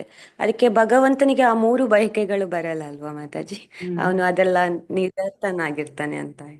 ಓಕೆ, ಧನ್ಯವಾದಗಳು ಅಶ್ವಿನಿ ಮಾತಾಜಿ. ಸೊ ಇವಾಗ ಮೂಲ ಕಾರಣ ಏನು ಅಂದ್ರೆ ಅವಿದ್ಯೆ, ಅಜ್ಞಾನ ಅಲ್ವಾ? ನಮ್ಗೆ ಜ್ಞಾನ ಇಲ್ಲ. ಸೊ ನಾವ್ ಯಾರು ಅಂತ ನಮ್ಗೆ ಜ್ಞಾನ ಇಲ್ಲ. ಸೊ ನಾವ್ ಯಾರು ಅಂತ ನಮ್ಗೆ ಜ್ಞಾನ ಇದ್ದಾಗ ಅಷ್ಟೇ ನಾವು ಸರಿಯಾದ ಇಚ್ಛೆನ ನಾವು ಪಡ್ತೀವಿ ಅಲ್ವಾ? ಇವಾಗ ನಮ್ಗೇನಾದ್ರೂ ಗೊತ್ತಿದ್ರೆ ನಾವು ಭಗವಂತನ ವಿಭಿನ್ನ ಅಂಶ, ಪ್ರತ್ಯೇಕಗೊಂಡ ಅಂಶ ಅಂತ ಹೇಳ್ಬಿಟ್ಟು ನಮ್ಗೆ ಆ ಜ್ಞಾನ ಇದ್ರೆ ನಾವು ಸರಿಯಾದ ಒಂದು ಬಯಕೆಯನ್ನ ಹೊಂದುತ್ತೀವಿ. ಅಂದ್ರೆ ನಾವು ಭಗವಂತನ ಅಂಶವಾಗಿ ನಾವು ಯಾರಿಗೆ ಸೇವೆಯನ್ನ ಮಾಡ್ಬೇಕು ಅಂತ ನಮ್ಗೆ ಗೊತ್ತಾಗತ್ತೆ. ಭಗವಂತನ ಅಂಶವಾಗಿದ್ದಾಗ ನಾವು ಯಾರಿಗೆ ಸೇವೆಯನ್ನ ಮಾಡ್ಬೇಕು? ಪರಬ್ರಹ್ಮ ಸ್ವರೂಪ ಭಗವಂತನಿಗೆ ಸೇವೆಯನ್ನ ಮಾಡ್ಬೇಕು ಅಲ್ವಾ? ಹೇಗೆ ಈಗ ಈ ಕೈ ಈ ನನ್ನ ದೇಹದ ಭಾಗವಾಗಿರೋದ್ರಿಂದ ಈ ಕೈ ಯಾರ ಸೇವೆಯನ್ನ ಮಾಡ್ಬೇಕು? ಈ ಕೈ ದೇವೋತ್ತಮ ಪರಮ ಪುರುಷನ ಸೇವೆ ಮಾಡ್ಬೇಕು. ಈ ದೇಹದ ಸೇವೆಯನ್ನ ಮಾಡ್ಬೇಕು. ಯಾಕಂದ್ರೆ ಇದು ದೇಹದ ಭಾಗ. ನನ್ನ ಕೈ ನನ್ನ ದೇಹದ ಭಾಗ.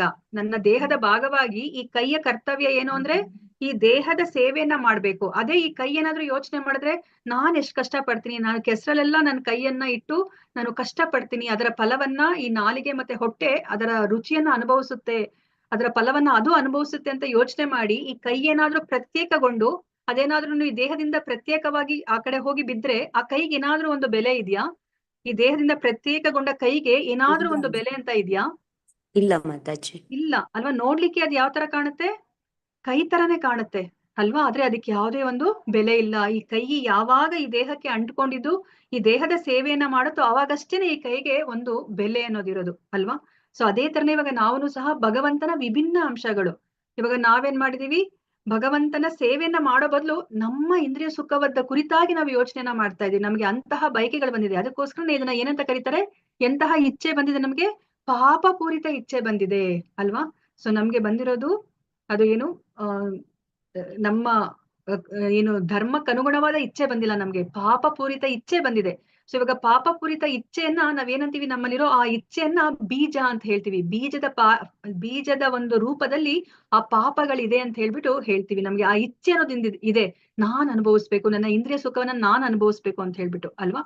ಸೊ ಇವಾಗ ನಮ್ಮ ಇಚ್ಛೆ ಯಾವಾಗ ಅಂತಂದ್ರೆ ನಮ್ಗೆ ಅವಕಾಶ ಬಂದಾಗ ಏನಾಗತ್ತೆ, ನಾವು ಏನ್ ಮಾಡ್ತೀವಿ, ನಮ್ಮ ಆಸೆನ ನಾವ್ ಏನ್ ಮಾಡ್ಕೊಳ್ಲಿಕ್ಕೆ ಹೋಗ್ತೀವಿ, ನಮ್ಗೆ ಅವಕಾಶ ಸಿಗುತ್ತೆ, ನಮ್ಗೆ ಏನೋ ಒಂದು ಆಸೆ ಇದೆ, ಏನನ್ನೋ ಒಂದು ಪೂರೈಸ್ಕೋಬೇಕು ಆಸೆ ಅಂತ ಹೇಳ್ಬಿಟ್ಟು ನಮ್ಗೆ ಇವಾಗ ಅವಕಾಶ ಸಿಕ್ತಾಗ ನಾವ್ ಏನ್ ಮಾಡ್ತೀವಿ, ಆ ಆಸೆಯನ್ನು ಈಡೇರಿಸ್ಲಿಕ್ಕೆ ಪ್ರಯತ್ನ ಮಾಡ್ತೀವಿ. ಆ ಆಸೆನ ಈಡೇರಿಸ್ತೀವಿ. ಅವಾಗ ಏನಾಯ್ತು, ನಮ್ಮ ಇಚ್ಛೆ ಇವಾಗ ಏನಾಗಿ ಬದಲಾವಣೆ ಆಯ್ತು, ಪಾಪ ಪೂರಿತ ಕರ್ಮವಾಗಿ ಬದಲಾವಣೆ ಆಯ್ತು ಅಲ್ವಾ. ಇವಾಗ ಬರೇ ಮನಸ್ಸಲ್ಲಿ ಇಚ್ಛೆ ಮಾತ್ರ ಇತ್ತು, ಆದ್ರೆ ನಮ್ಗೆ ಸಮಯ ಸಿಕ್ಕಿದಾಗ, ಆ ಸಂದರ್ಭ ಬಂದಾಗ ಏನ್ ಮಾಡ್ತೀವಿ, ನಾವು ಒಂದು ಕೆಲಸವನ್ನ, ಆ ಪಾಪ ಪೂರಿತ ಕೆಲಸವನ್ನ ಮಾಡಿದಾಗ ಏನಾಗತ್ತೆ, ಸೊ ನಮ್ಗೆ ಅಲ್ಲಿ ಒಂದು ಏನು ನಮ್ಮ ಒಂದು ಕರ್ಮಕ್ಕೆ ಪ್ರಕ್ರಿಯೆ ಬರೋ ತರ ಒಂದು ಕರ್ಮವನ್ನ ನಾವು ಮಾಡ್ಬಿಟ್ವಿ ಈಗ ಅಲ್ವಾ. ಅಂದ್ರೆ ಪಾಪ ಪೂರಿತ ಇಚ್ಛೆನ ನಾವು ನೆರವೇರಿಸ್ಕೊಂಡಾಗ ಏನಾಯ್ತು, ಸೊ ನಮ್ಗೆ ಇವಾಗ ನಾವ್ ಯಾವ್ದೇ ಒಂದು ಕರ್ಮವನ್ನ ಮಾಡಿದಾಗ ಅದಕ್ಕೆ ಪ್ರಕ್ರಿಯೆ ಅನ್ನೋದಿದೆ ಅಲ್ವಾ. ಒಳ್ಳೆ ಕರ್ಮ ಮಾಡಿದಾಗ ಪುಣ್ಯವನ್ನ ನಾವು ಪಡ್ಕೋತೀವಿ, ಕೆಟ್ಟ ಕರ್ಮವನ್ನ ಮಾಡಿದಾಗ ನಾವು ಪಾಪವನ್ನ ಪಡ್ಕೋತೀವಿ. ಅವೆರಡನ್ನ ಅನುಭವಿಸ್ಲಿಕ್ಕೆ ನಾವು ಮತ್ತೊಂದು ದೇಹವನ್ನ ನಾವು ಪಡಿಬೇಕಾಗತ್ತೆ. ಇಲ್ಲಿ ನಾವು ಇವಾಗ ಪಾಪದ ಬಗ್ಗೆ ನಾವು ಹೆಚ್ಚು ಇವಾಗ ಮಾತಾಡ್ತಾ ಇರೋದ್ರಿಂದ, ಮುಖ್ಯವಾಗಿ ಮಾತಾಡ್ತಾ ಇರೋದ್ರಿಂದ, ಇವಾಗ ನಾವಿಲ್ಲಿ ಪಾಪ ಪೂರಿತವಾದಂತಹ ಒಂದು ಕರ್ಮವನ್ನ ಮಾಡಿದಾಗ ಅದರ ಪ್ರಕ್ರಿಯೆನ ನಾವು ಅನುಭವಿಸ್ಲೇಬೇಕಾಗತ್ತೆ ಅಲ್ವಾ. ಆ ಪ್ರಕ್ರಿಯೆ ನಮ್ಗೆ ಯಾವಾಗ ಬರುತ್ತೆ, ನಾವಿವಾಗ ಯಾವ್ದೋ ಒಂದು ಕೆಲಸವನ್ನ, ಪಾಪಪೂರಿತ ಕೆಲಸವನ್ನ ಮಾಡಿದಾಗ ಅದರ ಪ್ರಕ್ರಿಯೆ ನಮ್ಗೆ ಯಾವಾಗ ಬರುತ್ತೆ, ಅದು ಫಲ ಕೊಡುವಂತ ಸಮಯದಲ್ಲಿ ಅದು ಇಮಿಡಿಯೇಟ್ ಆಗಿ ಬರೋದಿಲ್ಲ ಅಲ್ವಾ. ಇಮಿಡಿಯೇಟ್ ಆಗಿ ಬರ್ಬೇಕು ಅಂತ ಏನಿಲ್ಲ ಅಲ್ವಾ. ಇವಾಗ ಒಂದೊಂದು ಬೀಜವನ್ನ ನಾವು ಬಿತ್ತಿದಾಗ ಒಂದೊಂದು ಮರ ಒಂದೊಂದು ಸಮಯದಲ್ಲಿ ಅದು ಫಲವನ್ನ ಕೊಡುತ್ತೆ ಅಲ್ವಾ. ಇವಾಗ ಕೊತ್ತಂಬರಿ ಬೀಜ ಅದು ಬೇಗ ಬಂದ್ಬಿಡುತ್ತೆ, ಕೊತ್ತಂಬರಿ ಬೀಜ ಹಾಕಿದಾಗ ಅದ್ರದ್ದು ಮೊಳಕೆ ಬೇಗ ಹೊಡೆದು ಕೊತ್ತಂಬರಿ ಗಿಡ ಬಂದ್ಬಿಡುತ್ತೆ. ಅದೇ ನಾವು ಮಾವಿನ ಹಣ್ಣಿನ ಗಿಡ ಹಾಕಿದಾಗ, ಬೀಜ ಬಿತ್ತಿದಾಗ ಅದು ತುಂಬಾ ಸಮಯ ತಗೊಳುತ್ತೆ ಅಲ್ವಾ. ಸೊ ಅದೇ ತರನೇ ಇವಾಗ ನಾವು ಮಾಡಿರೋ ಕರ್ಮದ ಫಲ ಇಮಿಡಿಯೇಟ್ ಆಗಿ ಬರೋದಿಲ್ಲ. ಸೊ ಅದ್ ಯಾವ ತರ ಇರುತ್ತೆ, ಅದು ಅಪ್ರಾರಬ್ಧ ಕರ್ಮವಾಗಿ ಉಳ್ಕೊಂಡಿರುತ್ತೆ ಅಲ್ವಾ. ಇವಾಗ ಯಾರಾದ್ರೂ ಒಬ್ರು ಕಳ್ತನ ಮಾಡಿದಾಗ ಇಮಿಡಿಯೇಟ್ ಆಗಿ ಅವರು ಪೊಲೀಸರ ಹತ್ರ ಸಿಕ್ಕಾಕೊಳೋದಿಲ್ಲ ಅಲ್ವಾ. ಸ್ವಲ್ಪ ದಿವಸ ಅವರು ಆರಾಮಾಗಿರ್ತಾರೆ, ಪೊಲೀಸರು ಅವರು ಸಂಶೋಧನೆ ಮಾಡಿ ಮಾಡಿ ಮಾಡಿ ಯಾರು ತಪ್ಪನ್ನ ಮಾಡಿದಾರೋ ಅವ್ರನ್ನ ಕಂಡಿಡಿಯೋ ತನಕ ಅವ್ರಿಗೆ ಏನಾಗುತ್ತೆ, ಅವ್ರಿಗೆ ಯಾವ್ದೇ ಒಂದು ಶಿಕ್ಷೆನ ಅನುಭವಿಸೋದಿಲ್ಲ. ಒನ್ಸ್ ಪೊಲೀಸರ ಕೈಗೆ ಸಿಕ್ಕಾಕೊಂಡಾಗ ಅವ್ರು ಮಾಡಿರೋ ಆ ತಪ್ಪಿಗೆ ಅವರು ಕರ್ಮವನ್ನ, ಅದರ ಶಿಕ್ಷೆನ ಅವರು ಅನುಭವಿಸ್ತಾರೆ. ಅದೇ ತರನೇ ಈಗ ಅಪ್ರಾರಬ್ಧ ಕರ್ಮದ ಸ್ಥಿತಿಯಲ್ಲಿ ನಾವಿರ್ತೀವಿ. ನಾವು ಕರ್ಮ ಮಾಡಿದ ತಕ್ಷಣವೇ ಅದರ ಪ್ರಕ್ರಿಯೆನ ನಾವು ಅನುಭವಿಸೋದಿಲ್ಲ, ಅಪ್ರಾರಬ್ಧ ಕರ್ಮದ ಸ್ಥಿತಿಯಲ್ಲಿ ಇರ್ತೀವಿ. ಆಮೇಲೆ ಏನಾಗುತ್ತೆ, ಅದು ಫಲವನ್ನ ಕೊಡುತ್ತೆ. ಅದರ ಸಮಯದಲ್ಲಿ ವ್ಯತ್ಯಾಸ ಇರ್ಬೋದು, ಆ ಫಲ ಕೊಡುವಂತಹ ಸಮಯದಲ್ಲಿ ವ್ಯತ್ಯಾಸ ಇರ್ಬೋದು. ಸೊ ಕೊನೆಗೆ ಅದು ಫಲವನ್ನ ಕೊಟ್ಟಾಗ ಏನಾಗುತ್ತೆ, ಸೊ ನಾವು ಆ ಅಪ್ರಾರಬ್ಧ ಕರ್ಮ ಹೋಗಿ ಪ್ರಾರಬ್ಧ ಕರ್ಮವಾಗಿ ಅದು ಮಾರ್ಪಡುತ್ತೆ. ನಾವು ಅದನ್ನ ಅನುಭವಿಸ್ಬೇಕಾಗತ್ತೆ. ಅನುಭವಿಸಿದಾಗ ಏನಾಗತ್ತೆ, ಆ ಪಾಪದ ಫಲ ಯಾವಾಗ್ಲೂ ನಮ್ಗೆ ನೋವನ್ನೇ ಕೊಡುತ್ತೆ ಅಲ್ವಾ. ನಾವು ಅವಾಗ ನೋವನ್ನ ಅನುಭವಿಸ್ತೀವಿ. ಸೊ ಇದೇನೇ ನಮ್ಗೆ ಮೂಲ ಕಾರಣ, ನಮ್ಮ ಅಜ್ಞಾನವೇ ಅಥವಾ ಅವಿದ್ಯೆ ಅಥವಾ ಅಜ್ಞಾನವೇ ನಮ್ಗೆ ಈ ಎಲ್ಲಾ ನೋವುಗಳಿಗೆ ಮೂಲ ಕಾರಣ. ಅದನ್ನ ನಾವು ತಿಳ್ಕೊಬೇಕಾಗತ್ತೆ. ಸೊ ಅದಕ್ಕೋಸ್ಕರ ಇಲ್ಲಿ ನೋಡಿ, ಭೌತಿಕ ಪುನರ್ಜನ್ಮ ಪ್ರಾಪ್ತಿಯಾಗ್ಲಿಕ್ಕೆ ಮೂಲ ಕಾರಣ ಏನು, ಸೊ ನಮ್ದು ಅಜ್ಞಾನ. ನಾವ್ ಯಾರು ಅಂತ ಗೊತ್ತಿಲ್ಲ, ನಾವ್ ಯಾರಿಂದ ಬಂದಿದೀವಿ ಅಂತ ನಾವು ಗೊತ್ತಿಲ್ಲ, ನಮ್ಮ ಕರ್ತವ್ಯ ಏನು, ನಮ್ಮ ಧರ್ಮ ಏನು ಅಂತ ನಮ್ಗೆ ಗೊತ್ತಿಲ್ಲ. ಸೊ ಅದೇನೆ ಈ ಪುನರ್ಜನ್ಮಕ್ಕೆ ಮೂಲ ಕಾರಣ. ಅದಕ್ಕೆ ನಮ್ಗೆ ಇವಾಗ ಇಲ್ಲಿ ಏನನ್ನ ಹೇಳ್ತಿದ್ದಾರೆ, ನಾವ್ ಈ ಪುನರ್ಜನ್ಮದ ಈ ಒಂದು ಚಕ್ರದಿಂದ ಹೊರಗಡೆ ಬರ್ಬೇಕಂತಂದ್ರೆ ನಮ್ಗೆ ಏನಂತ ಹೇಳ್ಕೊಟ್ರು, ಏನಂತ ತಿಳಿಸಿಕೊಟ್ಟಿದ್ದಾರೆ ಆಚಾರ್ಯರು, ನಾವೇನ್ ಮಾಡ್ಬೇಕು, ಹರೇ ಕೃಷ್ಣ, ನಾವೇನ್ ಮಾಡ್ಬೇಕು, ಭಗವಂತನ ಸೇವೆ ಮಾಡ್ಬೇಕು. ಭಗವಂತನ ಸೇವೆ ಮಾಡ್ಬೇಕು ಸೇವೆ ಮಾಡ್ಬೇಕು. ಅದನ್ನೇ ಇಲ್ಲಿ ಹೇಳ್ತಾ ಇದ್ದಾರೆ ನೋಡಿ. ಲೌಕಿಕ ಅಪೇಕ್ಷೆಗಳ ಗೀಳು ಹಿಡಿದವರು ಐಹಿಕ ಐಶ್ವರ್ಯಗಳಿಂದ ವೈಭವಯುತವಾಗಿ ಪೂಜಿಸಿದರೆ ಅಂತವರಿಗೆ ನಿಸ್ಸಾರವಾದ ಅಥವಾ ಹುರಿದ ಬೀಜಗಳು ಹೇಗೆ ಮೊಳೆಯುವುದಿಲ್ಲವೋ ಹಾಗೆ ಭೌತಿಕ ಪುನರ್ಜನ್ಮವು ಪ್ರಾಪ್ತವಾಗುವುದಿಲ್ಲ ಅಲ್ವಾ. ಸೊ ಇವಾಗ ನಮ್ಗೆ ಈಗ ಪುನರ್ಜನ್ಮ ಪ್ರಾಪ್ತವಾಗಕೂಡುದು ಅಂದ್ರೆ ನಾವೇನ್ ಮಾಡ್ಬೇಕು, ಭಕ್ತಿ ಯೋಗವನ್ನ ನಾವು ಆಚರಣೆ ಮಾಡ್ಬೇಕು. ಭಕ್ತಿ ಯೋಗದಲ್ಲಿ ಹೇಗೆ ಮಾಡೋದು, ಭಕ್ತಿ ಮಾಡಿ ಅಂತ ಹೇಳ್ತಾರೆ, ಆದ್ರೆ ಹೇಗೆ ಮಾಡ್ಬೇಕು ಅಂತ ನಮ್ಗೆ ಯಾರು ಹೇಳ್ಕೊಡೋದಿಲ್ಲ. ಆದ್ರೆ ನಮ್ಗಿಲ್ಲಿ ಆಚಾರ್ಯರು ನಮ್ಗೆ ಕೃಷ್ಣ ಪ್ರಜ್ಞೆಯಲ್ಲಿ ಎಲ್ಲವನ್ನ ಸರಿಯಾಗಿ ನಮ್ಗೆ ತಿಳಿಸಿಕೊಟ್ಟಿದ್ದಾರೆ ಅಲ್ವಾ. ಭಕ್ತಿನ ನಮ್ಗೆ ನವವಿಧ ಭಕ್ತಿಗಳಿದೆ.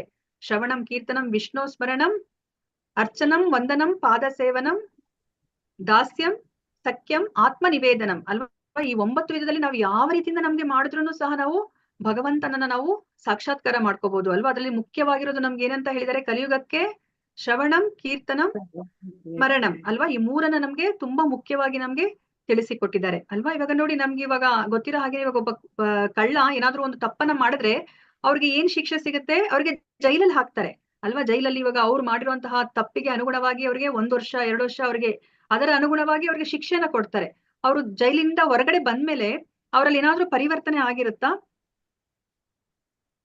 ಇಲ್ಲ ಮಾತಾಜಿ. ಇಲ್ಲ ಅಲ್ವಾ. ಅವ್ರಿಗೆ ಆ ಪಾಪಪೂರ್ಣ ಇಚ್ಛೆ ಹಾಗೆ ಇರುತ್ತೆ ಅಲ್ವಾ. ಮತ್ತೆ ಅವ್ರು ಇನ್ನೊಂದ್ಸತಿ ಅವ್ರು ಕಳ್ಳತನ ಮಾಡ್ತಾರೆ ಅಥವಾ ಇನ್ನೇನೋ ಒಂದು ತಪ್ಪನ್ನ ಮಾಡಿ ಮತ್ತೆ ಅವರು ಜೈಲಿಗೆ ಹೋಗ್ತಾರೆ. ಅಂದ್ರೆ ಅವರಲ್ಲಿ ಆ ಪಾಪಪೂರ್ಣ ಇಚ್ಛೆ ಅನ್ನೋದು ಅದನ್ನ ಅಂದ್ರೆ ಬುಡ ಸಮೇತ ಕಿತ್ತಾಕ್ಲಿಕ್ಕೆ ಆಗೋದಿಲ್ಲ. ಈ ಭೌತಿಕ ಪ್ರಪಂಚದಲ್ಲಿ ಏನೇ ಒಂದು ಪ್ರಾಯಶ್ಚಿತ್ತ ಮಾಡ್ಕೊಂಡ್ರು ಅಥವಾ ಏನೇ ಒಂದು ಅವರಿಗೆ ಶಿಕ್ಷೆನ ಕೊಟ್ರು ಸಹ ಆ ಒಂದು ಪಾಪಪೂರ್ಣ ಇಚ್ಛೆ ಅಂತ ನಮ್ಮ ಮನಸ್ಸಲ್ಲಿ ಅದೇನು ಬೇರೂರು ಇದೆಯೋ ಅದನ್ನ ಹೋಗ್ಲಾಡಿಸ್ಲಿಕ್ಕೆ ಸಾಧ್ಯ ಇಲ್ಲ.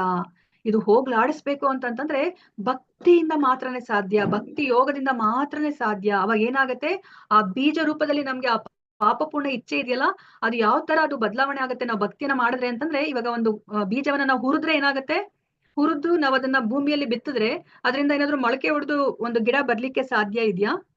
ಇಲ್ಲ ಮಾತಾಜಿ. ಇಲ್ಲ ಅಲ್ವಾ. ಅದನ್ನೇ ಇಲ್ಲಿ ಹೇಳ್ತಾ ಇದ್ದಾರೆ, ನಾವು ಭಕ್ತಿಯನ್ನ ಮಾಡಿದ್ರೆ ಏನಾಗತ್ತೆ ಅಂತಂದ್ರೆ ಆ ಬೀಜಗಳಲ್ಲಿ ಯಾವುದೇ ಒಂದು ಸಾರ ಇರೋದಿಲ್ಲ. ಅಂದ್ರೆ ನಮ್ಮ ಪಾಪ ಪೂರಿತ ಆ ಬೀಜಗಳೇನಿದೆಯೋ ಅದ್ರಲ್ಲಿ ಏನೇ ಒಂದು ಸಾರ ಇರೋದಿಲ್ಲ, ನಿಸ್ಸಾರವಾಗ್ಬಿಟ್ಟಿರುತ್ತೆ. ಮತ್ತೆ ಹುರಿದ ಬೀಜಗಳ ತರ ಆಗ್ಬಿಟ್ಟಿರುತ್ತೆ. ಅದಕ್ಕೋಸ್ಕರ ಏನಾಗತ್ತೆ, ನಮ್ಗೆ ಮತ್ತೆ ಆ ಪಾಪಪೂರ್ಣ ಇಚ್ಛೆ ಬರೋದಿಲ್ಲ.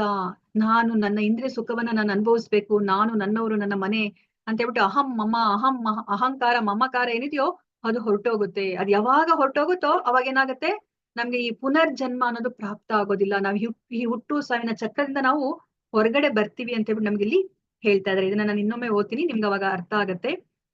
ಅನುವಾದ ಶ್ರೀಲ ಪ್ರಭುಪಾದ ಅವರಿಂದ. ಶ್ರೀಲ ಪ್ರಭುಪಾದ ಅವರಿಗೆ ಜಯವಾಗಲಿ. ಹೇ ಭಗವಂತನೇ, ಸರ್ವಜ್ಞಾನ ಮೂಲನು, ಭೌತಿಕ ಗುಣಗಳಿಗೆ ಅತೀತನೂ ಆದ ನಿನ್ನನ್ನು ಇಂದ್ರಿಯ ತುಷ್ಟಿಯಂತಹ ಲೌಕಿಕ ಅಪೇಕ್ಷೆಗಳ ಗೀಳು ಹಿಡಿದವರು ಐಹಿಕ ಐಶ್ವರ್ಯಗಳಿಂದ ವೈಭವಯುತವಾಗಿ ಪೂಜಿಸಿದರೆ ಅಂತಹವರಿಗೆ ನಿಸ್ಸಾರವಾದ ಅಥವಾ ಹುರಿದ ಬೀಜಗಳು ಹೇಗೆ ಮೊಳೆಯುವುದಿಲ್ಲವೋ ಹಾಗೆ ಭೌತಿಕ ಪುನರ್ಜನ್ಮವು ಪ್ರಾಪ್ತವಾಗುವುದಿಲ್ಲ.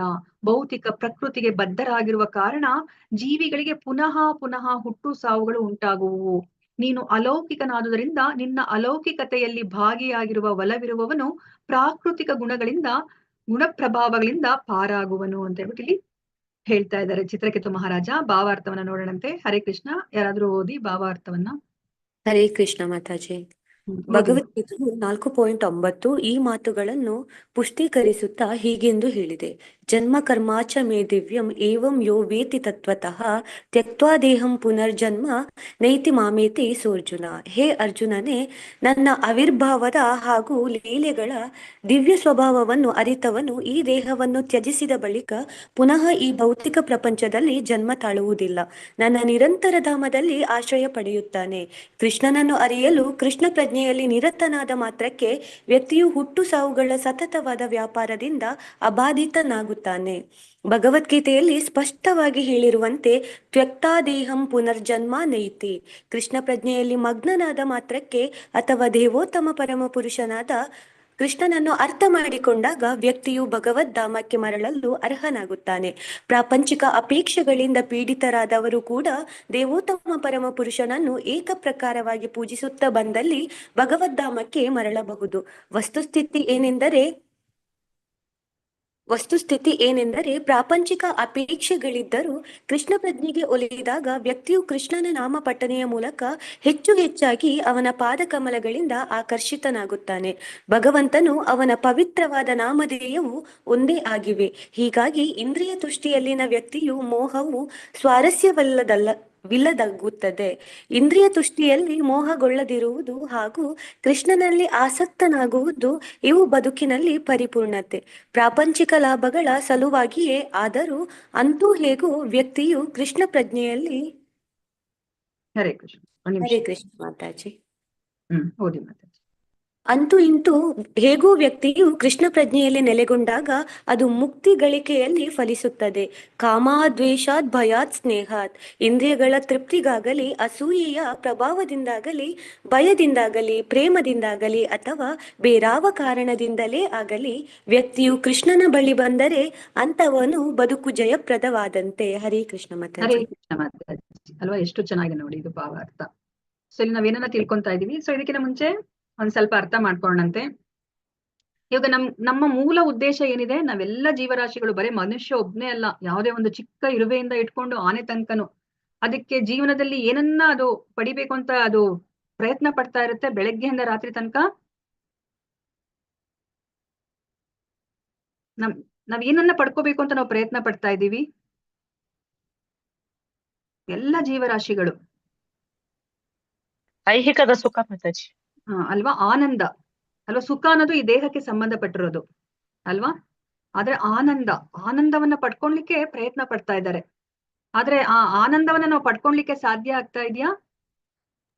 ಇಲ್ಲ ಮಾತಾಜಿ, ಅದು ಕ್ಷಣಿಕ ಅಲ್ವಾ. ಆನಂದವನ್ನ ನಾವು ಪಡ್ಕೊಳ್ಲಿಕ್ಕೆ ಸಾಧ್ಯ ಆಗ್ತಾ ಇಲ್ಲ. ಸೊ ನಮ್ಗಿಲ್ಲಿ ಈ ಭೌತಿಕ ಪ್ರಪಂಚದಲ್ಲಿ ಸೊ ನಮ್ಗೆ 4 ಶಾಶ್ವತವಾದ ತೊಂದರೆಗಳಿದೆ ಅಲ್ವಾ. ನಾವು ಅದನ್ನ ಎಷ್ಟೇ ನಾವು ಈ ಸೈನ್ಸ್ ಅಲ್ಲಿ ಮುಂದುವರೆದ್ರು ಸಹ, ಎಷ್ಟೇ ಪ್ರಯತ್ನ ಪಟ್ಟರು ಸಹ ಈ 4 ಶಾಶ್ವತ ತೊಂದರೆಗಳನ್ನ ನಾವು ಪರಿಹರಿಸ್ಕೊಳ್ಲಿಕ್ಕೆ ಸಾಧ್ಯ ಇಲ್ಲ. ಆ 4 ಶಾಶ್ವತ ತೊಂದರೆಗಳು ಯಾವುದು?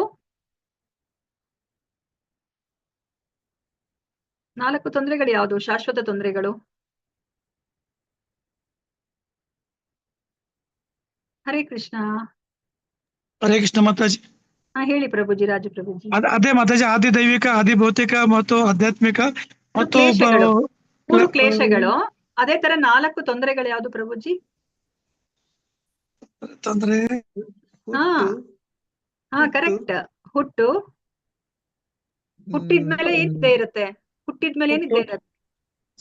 ಜನ್ಮ ಮೃತ್ಯು ಜರ ವ್ಯಾಧಿ ಮಾತಾಜಿ. ಜನ್ಮ ಮೃತ್ಯು ಜರ ವ್ಯಾಧಿ ಅಲ್ವಾ. ಈ 4ಕ್ಕೆ ನಾವ್ ಏನಾದ್ರೂ ಒಂದು ಪರಿಹಾರ ಕಂಡಿಡ್ಲಿಕ್ಕೆ ಸಾಧ್ಯ ಆಗತ್ತಾ? ಭೌತಿಕ ಪರಿಹಾರ ಏನಾದ್ರೂ ಇದೆಯಾ?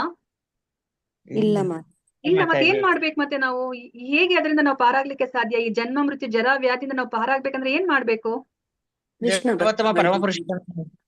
ನಾವು ನಮ್ಮ ಮನೆಗೆ ಹಿಂತಿರುಗಿ ಹೋಗ್ಬೇಕು ಅಲ್ವಾ. ಗೋಲೋಕ ವೃಂದಾವನಕ್ಕೆ ಹೋಗ್ಬೇಕು, ಭಗವದ್ಧಾಮಕ್ಕೆ ಮರಳಿ ಹೋಗ್ಬೇಕು. ಅವಾಗ ಮಾತ್ರ ನಮ್ಗೆ ಈ 4ರಿಂದ ನಾವು ಪಾರಾಗ್ಲಿಕ್ಕೆ ಸಾಧ್ಯ ಆಗುತ್ತೆ. ಜನ್ಮ ಮೃತ್ಯು ಜರಾ ವ್ಯಾಧಿ ಮತ್ತೆ 3 ಕ್ಲೇಶಗಳಿಂದ ನಾವು ಪಾರಾಗ್ಬೇಕು ಅಂತಂದ್ರೆ ನಾವ್ ಏನೇ ಮಾಡಿದ್ರು ಸಾಧ್ಯ ಇಲ್ಲ. ಯಾಕಂದ್ರೆ ಈ ಭೌತಿಕ ಪ್ರಪಂಚವನ್ನ ಭಗವಂತ ಸೃಷ್ಟಿ ಮಾಡಿರೋದೇ ಹಾಗೆ ಅಲ್ವಾ. ದುಃಖಾಲಯಂ ಅಶಾಶ್ವತಂ. ಮತ್ತೆ ನಮ್ಗೆ ಈ 4ರಿಂದ ನಾವು ಹೊರಗಡೆ ಬರ್ಬೇಕು ಅಂತ ನಾವ್ ಇಚ್ಛೆ ಪಟ್ರೆ ನಾವ್ ಏನ್ ಮಾಡ್ಲಿಕ್ಕೆ ಸಾಧ್ಯ? ನಾವು ಭಗವಂತನ ಬಳಿಗೆ ಹೋದ್ರೆ ಮಾತ್ರನೇ ಇವು 4ರಿಂದ ನಾವು ಪಾರಾಗ್ಲಿಕ್ಕೆ ಸಾಧ್ಯ ಅಲ್ವಾ. ಮತ್ತೆ ನಾವ್ ಹೇಗೆ ಭಗವದ್ಧಾಮಕ್ಕೆ ಹೋಗೋದು? ಭಗವದ್ಧಾಮಕ್ಕೆ ಹೋದ್ರೆ ಮಾತ್ರ ನಮ್ಗೆ ಈ 4ರ ತೊಂದರೆಯಿಂದ ನಾವು ಹೊರಗಡೆ ಬರ್ಬೋದು. ಭಗವದ್ಧಾಮಕ್ಕೆ ಹೋಗ್ಲಿಕ್ಕೆ ಏನಾದ್ರೂ ಒಂದು ವಿಧಾನ ಇದೆಯಾ? ಯಾವ್ದಾದ್ರು ಒಂದು ವೆಹಿಕಲ್ ನ ಕಂಡಿಡ್ದಿದಾರಾ? ಯಾವ್ದಾದ್ರು ಒಂದು ಸ್ಪೇಸ್ ಶಟಲ್ ಅನ್ನ ಕಂಡಿಡ್ದಿದಾರಾ ನಮ್ಮ ವಿಜ್ಞಾನಿಗಳು ಗೋಲಕ ವೃಂದಾವನಕ್ಕೆ? ಮತ್ತೇನ್ ಮಾಡ್ಬೇಕು ನಾವು? ಭಕ್ತಿಯನ್ನ ಮಾಡ್ಬೇಕು ಅಲ್ವಾ. ಹರೇ ಕೃಷ್ಣ ಮಹಾಮಂತ್ರ ಹೇಳ್ಬೇಕು. ನಾವು ಕೃಷ್ಣ ಪ್ರಜ್ಞೆಗೆ ಬರ್ಬೇಕು. ನಮ್ಮ ಪ್ರಜ್ಞೆನ ನಾವು ಬದಲಾಯಿಸ್ಬೇಕು. ನಾವು ದೇಹದ ಪ್ರಜ್ಞೆಯಿಂದ ನಾವು ಈ ಆತ್ಮದ ಪ್ರಜ್ಞೆಗೆ ಬಂದು ಕೃಷ್ಣ ಪ್ರಜ್ಞೆಗೆ ನಾವು ಬರ್ಬೇಕಾಗತ್ತೆ ಅಲ್ವಾ. ಸೊ ನಮ್ಗೆ ಗೊತ್ತಿರೋ ಹಾಗೇನೆ ಭಗವಂತನನ್ನ ನಾವು ನಾಮ ರೂಪ ಗುಣ ಲೀಲೆಗಳನ್ನ ನಾವು ಸ್ಮರಣೆ ಮಾಡ್ಬೇಕು. ನಮಗ್ ಗೊತ್ತಿರೋ ಹಾಗೇನೆ ಭಗವಂತನ ನಾಮ ಬೇರೆ ಅಲ್ಲ, ಭಗವಂತ ಬೇರೆ ಅಲ್ಲ, ಅವೆಲ್ಲನೂ ಸಹ ಅಭಿನ್ನ ಅಲ್ವಾ. ಭಗವಂತನ ನಾಮವೇ ಆಗ್ಲಿ, ರೂಪವೇ ಆಗ್ಲಿ, ಗುಣವೇ ಆಗ್ಲಿ, ಅವರ ಲೀಲೆಗಳೇ ಆಗ್ಲಿ, ಅವರ ಪರಿಕರಗಳೇನಿದೆ ಅವೆಲ್ಲವೂ ಸಹ ಒಂದೇ. ಭಗವಂತ ಬೇರೆ ಅಲ್ಲ, ಭಗವಂತನಿಗೆ ಸಂಬಂಧಪಟ್ಟಿರೋದು ಯಾವುದೂ ಬೇರೆ ಅಲ್ಲ, ಅದು ಅಭಿನ್ನ ಅಲ್ವಾ. ಇವಾಗ ನೋಡಿ ನಾವು ಹೇಳಿ ಮತ್ತೆ. ನಾವ್ ಇದಕ್ಕಿಂತ ಮುಂಚೆ ನಾವು ತಿಳ್ಕೊಂಡ್ರೆ ಹಾಗೇನೆ ಪ್ರಭುಪಾದ್ರು ಅಲ್ಲಿ ಅಮೆರಿಕಾಗ್ ಹೋದಾಗ ಅವ್ರು ಏನ್ ಹೇಳಿದ್ರು? ಹರೇ ಕೃಷ್ಣ ಮಹಾಮಂತ್ರವನ್ನ ಹೇಳಿ ಅಂದಾಗ ಅವ್ರು ಏನ್ ಹೇಳ್ತಾರೆ? ನಾವು ಹರೇ ಕೃಷ್ಣ ಮಹಾಮಂತ್ರವನ್ನ ನಾವ್ ಯಾಕೆ ಹೇಳ್ಬೇಕು? ಇದೊಂಥರ ಹಿಪ್ನೋಟೈಸ್ ಮಾಡ್ದಂಗ ಆಗತ್ತೆ. ನಾವ್ ಅದ್ರ ಬದಲು ನಾವು ಜಾನ್ ಹರೇ ಕೃಷ್ಣ ಅವ್ರ ಅದಕ್ಕೆ ಏನ್ ಹೇಳ್ತಾರೆ? ನೀವು ಅದ್ರ ಬದಲು ನಾವು ಜಾನ್ ಅಂತ ನಾವು ಮಾಡ್ತೀವಿ, ನಾವು ಚಾಂಟ್ ಮಾಡ್ತೀವಿ ಅಂತ ಹೇಳಿದಾಗ ಆಯ್ತು ನೀವು ಮಾಡಿ, ಜಾನ್ ಅಂತ ಮಾಡಿ. ನಿಮ್ಗೆ 10 ನಿಮಿಷನೂ ಮಾಡ್ಲಿಕ್ಕೆ ಆಗೋದಿಲ್ಲ, ನಿಮ್ಗೆ ಅದು ಅಷ್ಟು ಬೇಸರ ತಂದು ಕೊಟ್ಬಿಡುತ್ತೆ ಅಂತ ಹೇಳಿದ್ರು ಅಲ್ವಾ. ಆದ್ರೆ ಕೃಷ್ಣನಾಮ ಆತರ ಅಲ್ಲ, ಹರೇ ಕೃಷ್ಣ ಮಹಾಮಂತ್ರ ಆತರ ಅಲ್ಲ ನೋಡಿ. ಅದು ನಾವು ಜೀವನ ಪೂರ್ತಿ ಹೇಳಿದ್ರು ಸಹ ನಮ್ಗೆ ಆನಂದ ಅಂಬುದಿ ವರ್ಧನಂ, ನಮ್ಮ ಆನಂದ ಇನ್ನೂ ಹೆಚ್ಚು ಹೆಚ್ಚಾಗ್ತಾ ಹೋಗ್ತಾ ಇರುತ್ತೆ ಅಲ್ವಾ. ಸೊ ಅದಕ್ಕೋಸ್ಕರ ನಾವ್ ಇವಾಗ ಈ 4 ತೊಂದರೆಗಳಿಂದ ನಾವು ಶಾಶ್ವತವಾದ ಪರಿಹಾರವನ್ನ ನಾವು ಕಂಡ್ಕೋಬೇಕು ಅಂತಂದ್ರೆ ನಾವು ಭಗವಂತನ ನಾಮಸ್ಮರಣೆ ಮಾಡ್ಬೇಕು, ಭಗವಂತನ ಗುಣಗಾನವನ್ನ ಮಾಡ್ಬೇಕು, ಭಗವಂತನ ಕರ್ಮವನ್ನ ನಾವು ಸ್ಮರಣೆ ಮಾಡ್ಬೇಕು. ಅದನ್ನೇ ನಮ್ಗಿಲ್ಲಿ ಭಗವದ್ಗೀತೆಯಲ್ಲಿ ಕೃಷ್ಣ ಹೇಳ್ತಾರೆ 4.9 ಏನ್ ಹೇಳ್ತಾರೆ? ಜನ್ಮ ಕರ್ಮ ಚ ಮೇ ದಿವ್ಯಂ ಏವಂ ಯೋ ವೇತ್ತಿ ತತ್ವತಃ ತ್ಯಕ್ತ್ವಾ ದೇಹಂ ಪುನರ್ಜನ್ಮ ನೈತಿ ಮಾಮೇತಿ ಸೋರ್ಜುನ ಅಲ್ವಾ. ಭಗವಂತನ ಆ ಜನ್ಮದ ಬಗ್ಗೆ ಅಲ್ವಾ, ನಮಗೂ ನಮ್ಮ ಜನ್ಮ ಮತ್ತೆ ಭಗವಂತನ ಜನ್ಮಕ್ಕೆ ಏನು ವ್ಯತ್ಯಾಸ ಇದೆ ಅಂತ ನಾವು ತಿಳ್ಕೊಂಡ್ವಿ 4ನೇ ಅಧ್ಯಾಯದಲ್ಲಿ ಅಲ್ವಾ. ಭಗವಂತನ ಕರ್ಮಗಳಿಗೂ ನಮ್ಮ ಕರ್ಮಗಳಿಗೂ ಎಷ್ಟು ವ್ಯತ್ಯಾಸ ಇದೆ ಅಂತ ನಾವು ತಿಳ್ಕೊಂಡ್ವಿ ಅಲ್ವಾ. ನಾವ್ ಇವಾಗ ಏನೇ ಒಂದು ಕರ್ಮವನ್ನ ಮಾಡಿದಾಗ ನಾವು ಒಂದು ಬೀಜವನ್ನ ಬಿತ್ತುತ್ತಾ ಇದೀವಿ ಅಲ್ವಾ. ಒಳ್ಳೆ ಕೆಲಸ ಮಾಡಿದ್ರೆ ಒಳ್ಳೆ ಬೀಜ, ಕೆಟ್ಟ ಕೆಲಸ ಮಾಡಿದ್ರೆ ಕೆಟ್ಟ ಬೀಜವನ್ನ ನಾವು ಬಿತ್ತಾ ಇದೀವಿ. ಆದ್ರೆ ಭಗವಂತನ ಕರ್ಮಗಳು ಆತರ ಅಲ್ಲ ಅಲ್ವಾ. ಮತ್ತೆ ಅವರು 3 ಗುಣಗಳಿಗೆ ಅವರು ಒಳಪಟ್ಟಿಲ್ಲ, ಅವರು ಗುಣಾತೀತ ಅಲ್ವಾ? ಅದನ್ನ ನಾವ್ ಯಾರು ಅರ್ಥ ಮಾಡ್ಕೋತಾರೋ ಅವರು, ಏ ಅರ್ಜುನನೇ, ನನ್ನ ಆವಿರ್ಭಾವದ ಹಾಗೂ ಲೀಲೆಗಳ ದಿವ್ಯ ಸ್ವಭಾವವನ್ನು ಅರಿತವನು ಈ ದೇಹವನ್ನು ತ್ಯಜಿಸಿದ ಬಳಿಕ ಪುನಃ ಈ ಭೌತಿಕ ಪ್ರಪಂಚದಲ್ಲಿ ಜನ್ಮ ತಾಳುವುದಿಲ್ಲ, ನನ್ನ ನಿರಂತರ ಧಾಮದಲ್ಲಿ ಆಶ್ರಯ ಪಡೆಯುತ್ತಾನೆ. ಅದನ್ನೇ ನಮ್ಗೆ ಇಲ್ಲಿ ಕೃಷ್ಣ ತಿಳಿಸಿಕೊಡ್ತಾ ಇದ್ದಾರೆ. ಕೃಷ್ಣನನ್ನ ಅರಿಯಲು ಕೃಷ್ಣ ಪ್ರಜ್ಞೆಯಲ್ಲಿ ನಿರತನಾದ ಮಾತ್ರಕ್ಕೆ ವ್ಯಕ್ತಿಯು ಹುಟ್ಟು ಸಾವುಗಳ ಸತತವಾದ ವ್ಯಾಪಾರದಿಂದ ಅಬಾಧಿತನಾಗುತ್ತಾನೆ. ನೋಡಿ, ನಾವು ಕೃಷ್ಣ ಪ್ರಜ್ಞೆಗೆ ಬಂದ್ರೆ ಸಾಕು ಅಲ್ಲ, ನಾವು ಈ ಹುಟ್ಟು ಸಾವಿನ ಚಕ್ರದಿಂದ ನಾವು ಹೊರಗಡೆ ಬಂದ್ಬಿಡ್ತೀವಿ. ಭಗವದ್ಗೀತೆಯಲ್ಲಿ ಸ್ಪಷ್ಟವಾಗಿ ಹೇಳಿರುವಂತೆ ತ್ಯಕ್ತ್ವಾ ದೇಹಂ ಪುನರ್ಜನ್ಮ ನೈತಿ ಅಲ್ವಾ? ನಾವು ಈ ದೇಹವನ್ನ ಬಿಟ್ಮೇಲೆ ಮತ್ತೆ ಪುನರ್ಜನ್ಮ ಇಲ್ಲ. ಕೃಷ್ಣ ಪ್ರಜ್ಞೆಯಲ್ಲಿ ಮಗ್ನನಾದ ಮಾತ್ರಕ್ಕೆ ಅಥವಾ ದೇವೋತ್ತಮ ಪರಮ ಪುರುಷನಾದ ಕೃಷ್ಣನನ್ನು ಅರ್ಥ ಮಾಡಿಕೊಂಡಾಗ ವ್ಯಕ್ತಿಯು ಭಗವದ್ಧಾಮಕ್ಕೆ ಮರಳಲು ಅರ್ಹನಾಗುತ್ತಾನೆ. ನೋಡಿ ಅಲ್ವಾ, ನಮ್ಮ ಸೈಂಟಿಸ್ಟ್ಗೆ ಗೊತ್ತೇ ಇಲ್ಲ ಅವರೆಷ್ಟು ಕಷ್ಟ ಪಡ್ತಾ ಇದಾರೆ. ಅವರ ಅಮೂಲ್ಯ ಸಮಯವನ್ನ, ಜ್ಞಾನವನ್ನ, ಭಗವಂತ ಕೊಟ್ಟಿರುವಂತಹ ಒಂದು ಜ್ಞಾನವನ್ನ ಮತ್ತೆ ಸಮಯವನ್ನ, ಹಣವನ್ನ ಅವರು ಉನ್ನತ ಗ್ರಹಗಳಿಗೆ ಹೋಗ್ಲಿಕ್ಕೆ ಏನು ವ್ಯಯಿಸ್ತಾ ಇದ್ದಾರೆ ಅಲ್ವಾ? ಆದ್ರೆ ನೋಡಿ, ಇಲ್ಲಿ ನಾವು ಹೋಗ್ಲಿಕ್ಕೆ ನಮ್ಗೆ ಸುಲಭ ಮಾರ್ಗವನ್ನ ಕೊಟ್ಟಿದ್ದಾರೆ ಅಲ್ವಾ? ಭಗವಂತನ ಗುಣಗಾನವನ್ನ ಮಾಡ್ಬೇಕು. ಅವರ ಜನ್ಮ ಕರ್ಮವನ್ನ ನಾವು, ಅವರು ದಿವ್ಯವಾಗಿದೆ ಅವರ ಜನ್ಮ ಮತ್ತೆ ಕರ್ಮ, ಅದನ್ನ ನಾವಿಲ್ಲಿ ಅರ್ಥ ಮಾಡ್ಕೋಬೇಕು ಅಂತ ಹೇಳ್ತಾ ಇದ್ದಾರೆ. ಪ್ರಾಪಂಚಿಕ ಅಪೇಕ್ಷೆಗಳಿಂದ ಪೀಡಿತರಾದವರು ಕೂಡ ದೇವೋತ್ತಮ ಪರಮಪುರುಷನನ್ನು ಏಕಪ್ರಕಾರವಾಗಿ ಪೂಜಿಸುತ್ತಾ ಬಂದಲ್ಲಿ ಭಗವದ್ಧಾಮಕ್ಕೆ ಮರಳಬಹುದು ಅಲ್ವಾ? ನೋಡಿ, ನಮ್ಗೆ ಇವಾಗ ಏನಾಗುತ್ತೆ, ನಾನು ಇವಾಗ ಏನಾದ್ರು MBBS ಹೋಗ್ಬೇಕಂದ್ರೆ ಎಲ್ಲರೂ MBBS ಹೋಗ್ಲಿಕ್ಕೆ ಆಗೋದಿಲ್ಲ ಅಲ್ವಾ? ಅದಕ್ಕೆ ಅಂತ ಒಂದು ಜ್ಞಾನ ಇರ್ಬೇಕು, ಇಷ್ಟು % ತಗೊಂಡಿರ್ಬೇಕು, ಅವ್ರು ಸ್ಕೋರ್ ಮಾಡಿರ್ಬೇಕು, ಅವ್ರಿಗೆ ಅಷ್ಟು ಹಣ ಇರ್ಬೇಕು ಅವ್ರ ತಂದೆ ತಾಯಿಗಳಿಗೆ ಓದಿಸ್ಲಿಕ್ಕೆ ಅಲ್ವಾ? ಅಥವಾ ಸ್ಕಾಲರ್ಶಿಪ್ ಆದ್ರೂ ಸಿಕ್ಬೇಕು, ಅವಾಗಷ್ಟೇ ಅವ್ರು MBBS ಹೋಗ್ಲಿಕ್ಕೆ ಸಾಧ್ಯ.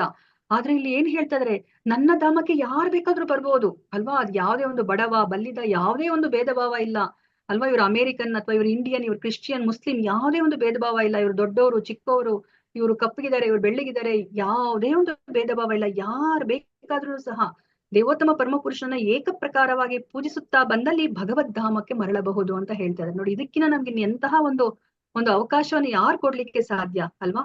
ವಸ್ತುಸ್ಥಿತಿ. ಆದ್ರೆ ವಸ್ತುಸ್ಥಿತಿ ಏನು ಅಂತಂದ್ರೆ ಇಲ್ಲಿ ಹೇಳ್ತಾ ಇದ್ದಾರೆ, ಪ್ರಾಪಂಚಿಕ ಅಪೇಕ್ಷೆಗಳಿದ್ದರೂ ಕೃಷ್ಣ ಪ್ರಜ್ಞೆಗೆ ಒಲಿದಾಗ ವ್ಯಕ್ತಿಯು ಕೃಷ್ಣನ ನಾಮ ಪಠಣೆಯ ಮೂಲಕ ಹೆಚ್ಚು ಹೆಚ್ಚಾಗಿ ಅವನ ಪಾದ ಕಮಲಗಳಿಂದ ಆಕರ್ಷಿತನಾಗುತ್ತಾನೆ. ಅದಕ್ಕೆ ನಮ್ಗೆ ಇವಾಗ ಏನ್ ಹೇಳ್ತಾರೆ ಆಚಾರ್ಯರು, ನಮ್ಗೆ ಕೃಷ್ಣ ಹೇಳಿದ್ರು, ನನ್ ಮೇಲೆ ಯಾರಿಗೆ ಭಕ್ತಿ ಇಲ್ಲ, ಮತ್ತೆ ನನ್ ಮೇಲೆ ಯಾರಿಗ ಹಸು ಇದೆ, ನೀವು ಅವ್ರಿಗೆ ನನ್ ಬಗ್ಗೆ ಹೇಳ್ಬೇಡಿ ಅಂತ ಹೇಳ್ತಾರೆ. ಆದ್ರೆ ವೈಷ್ಣವರು ಅವರು ತುಂಬಾ ಕರುಣಾಮಯಿಗಳು, ಕೃಪಾಶಾಲಿಗಳು. ಅವರು ನೋಡಿ, ನಮ್ಮಂತವ್ರಿಗೆಲ್ಲರಿಗೂ ಸಹ ಈ ಜ್ಞಾನ ಸಿಕ್ಕಿದೆ ಅಂತಂದ್ರೆ ಅವರ ಕೃಪಾ ಕಟಾಕ್ಷದಿಂದನೇ. ಆ ಭಗವಂತನ ಮಾತನ್ನ ಮೀರಿ ನಮ್ಗೆ ಈ ಕೃಷ್ಣ ಪ್ರಜ್ಞೆನ ನಮ್ಮಂತವ್ರಿಗೋಸ್ಕರ ಅವರು ತಲುಪಿಸ್ತಾ ಇದ್ದಾರೆ ಅಲ್ವಾ? ಸೊ ಅದಕ್ಕೋಸ್ಕರ ನೋಡಿ, ಭಗವಂತನ ಬಗ್ಗೆ ನಾವು ತಿಳ್ಕೊಂಡಾಗ, ಕೃಷ್ಣ ಪ್ರಜ್ಞೆಗೆ ಬಂದಾಗ ಏನಾಗುತ್ತೆ, ನಾವು ಕೃಷ್ಣನ ನಾಮಸ್ಮರಣೆ ಮಾಡ್ತಾ ಮಾಡ್ತಾ ಮಾಡ್ತಾ ನಮ್ಮ ಮನಸ್ಸು ಶುದ್ಧ ಆಗ್ತಾ ಆಗ್ತಾ ನಾವು ಭಗವಂತನ ಪಾದ ಕಮಲಗಳಿಂದ ನಾವು ಆಕರ್ಷಿತರಾಗ್ತೀವಿ. ಭಗವಂತನು ಅವನ ಪವಿತ್ರವಾದ ನಾಮದೇವು ಒಂದೇ ಆಗಿದೆ ಅಲ್ವಾ? ಭಗವಂತ ಬೇರೆ ಅಲ್ಲ, ಭಗವಂತನ ನಾಮಧೇಯ ಬೇರೆ ಅಲ್ಲ, ಅವು ಅಭಿನ್ನ, ಅದಕ್ಕೇನೇ ಒಂದು ಭೇದ ಭಾವ ಇಲ್ಲ. ಹೀಗಾಗಿ ಇಂದ್ರಿಯ ತುಷ್ಟಿಯಲ್ಲಿನ ವ್ಯಕ್ತಿಯ ಮೋಹವು ಸ್ವಾರಸ್ಯವಿಲ್ಲದಾಗುತ್ತದೆ. ಅವಾಗೇನಾಗುತ್ತೆ, ನಾವು ಭಗವಂತನ ನಾಮಸ್ಮರಣೆ ಮಾಡಿದಾಗ ನಾವು ಯಾರ ಜೊತೆ ಇದ್ದಂಗಾಗತ್ತೆ, ಹರೇ ಕೃಷ್ಣ ಹೇಳ್ತಾ ಇದ್ದಾಗ ನಾವು ಯಾರ ಸಂಪರ್ಕದಲ್ಲಿ ಇದ್ದಂಗಾಗತ್ತೆ? ಭಗವಂತನ ಸಂಪರ್ಕದಲ್ಲಿ ಇದ್ದಂಗಾಗುತ್ತೆ. ನಮ್ಮ ಆತ್ಮ ಪರಮಾತ್ಮನ ಸಂಪರ್ಕಕ್ಕೆ ಬರುತ್ತೆ. ಅದಕ್ಕೆ ನಮ್ಗೆ ಆ ಹರೇ ಕೃಷ್ಣ ಮಹಾಮಂತ್ರ ಹೇಳ್ಕೊಂಡಾಗ ನಮ್ಗೆ ಅಷ್ಟು ಸಂತೋಷ ಆಗೋದು. ಇಲ್ಲಾಂದ್ರೆ ಯಾರು 2 ಗಂಟೆಗಳ ಕಾಲ ಕುತ್ಕೊಂಡು ಹೇಳ್ಕೊತಾರೆ, ಅವ್ರಿಗೆ ಸಂತೋಷ ಇಲ್ಲ ಅಂದ್ರೆ ನಾವ್ ಯಾವ್ದೇ ಒಂದು ಕೆಲಸವನ್ನ ಮಾಡೋದಿಲ್ಲ ಅಲ್ವಾ? ಸೊ ನಮ್ಮಲ್ಲಿ ಆ ಒಂದು ಏನು ಕಲ್ಮಶಗಳಿದೆ, ಅದು ಏನು ಒಂದು ಜನ್ಮದಲ್ಲ, ಅದು ಅನೇಕ ಜನ್ಮಗಳಿಂದ ಅದು ಏನು ಸಂಚಿತ ಪಾಪ ಅಂತ ಹೇಳ್ತೀವೋ, ಅದೆಲ್ಲವೂ ಸಹ ತೊಳಿತಾ ತೊಳಿತಾ ತೊಳಿತಾ ಬರುತ್ತೆ. ಅದಕ್ಕೆ ನಮ್ಗೆ ಏನಾಗುತ್ತೆ, ನಮ್ಮ ಮನಸ್ಸು ಪರಿಶುದ್ಧ ಆಗ್ತಾ ಹೋಗುತ್ತೆ. ಅವಾಗ ಏನಾಗುತ್ತೆ, ನಾವು ಆ ಭಗವಂತನ ಪಾದ ಕಮಲಗಳಿಂದ ನಾವು ಆಕರ್ಷಿತರಾಗ್ತೀವಿ. ಮತ್ತೆ ಈ ಇಂದ್ರಿಯ ತುಷ್ಟಿಯಲ್ಲಿ ನಮ್ಗೆ ಅದ್ರಲ್ಲಿ ಏನೋ ಒಂದು ಸ್ವಾರಸ್ಯನೇ ಇಲ್ಲ ಅಂತ ಅನ್ಸುತ್ತೆ. ಇವಾಗ ನಮ್ಗೆ ಆ ಚಿಕ್ಕ ಮಕ್ಕಳನ್ನ ನೋಡಿದೀವಿ ಅಲ್ವಾ, ಅವರು ಬೊಂಬೆಗಳು ಕೊಟ್ರೆ ಅವ್ರು ಎಷ್ಟ್ ಚೆನ್ನಾಗಿ ಆಟ ಆಡ್ಕೊತಾ ಇರ್ತಾರೆ, ದಿನ ಪೂರ್ತಿ ಆಟ ಆಡ್ಕೋತಾರೆ. ನಮ್ಗೇನಾದ್ರೂ ಆತರ ಬೊಂಬೆಗಳನ್ನ ಕೊಟ್ರೆ, ಬಾರ್ಬಿ ಡಾಲ್ಸ್ ಅನ್ನ ಕೊಟ್ರೆ ನಮ್ಗೆ ಆಟ ಆಡ್ಕೊಳ್ಲಿಕ್ಕೆ ಆಗುತ್ತೆ? ಅಥವಾ ಕಾರ್, ಮೋಟಾರ್ ಸೈಕಲ್ ಏನಾದ್ರು ಚಿಕ್ಕ ಚಿಕ್ಕ ಆಟ ಸಾಮಾನ್ ಕೊಟ್ರೆ ನಾವು ಇಡೀ ದಿನ ಆಟ ಆಡ್ಕೊಳ್ಳಿದ್ರೆ ನಾವು ಆಟ ಆಡ್ಕೊಳ್ಲಿಕ್ಕೆ ಆಗತ್ತಾ? ಅಲ್ವಾ? ಯಾಕಂದ್ರೆ ನಮ್ಗೆ ಉನ್ನತವಾದಂತಹ ಒಂದು ರುಚಿ ಸಿಕ್ಕಿದೆ. ಯಾವಾಗ ನಮ್ಗೆ ಆ ಭಗವಂತನ ನಾಮದ ರುಚಿ ನಮ್ಗೆ ಸಿಗುತ್ತೋ ಅವಾಗ ಏನಾಗುತ್ತೆ, ನಮ್ಗೆ ಈ ಇಂದ್ರಿಯ ತುಷ್ಟಿಯ ವಿಷಯದಲ್ಲಿ ನಮ್ಗೆ ಆಸಕ್ತಿ ಬರೋದಿಲ್ಲ. ಅದನ್ನೇ ಇಲ್ಲಿ ಹೇಳ್ತಾ ಇದ್ದಾರೆ, ಇಂದ್ರಿಯ ತುಷ್ಟಿಯಲ್ಲಿ ಮೋಹಗೊಳ್ಳದಿರುವುದು ಹಾಗೂ ಕೃಷ್ಣನಲ್ಲಿ ಆಸಕ್ತನಾಗುವುದು ಇದು ಬದುಕಿನಲ್ಲಿ ಪರಿಪೂರ್ಣತೆ.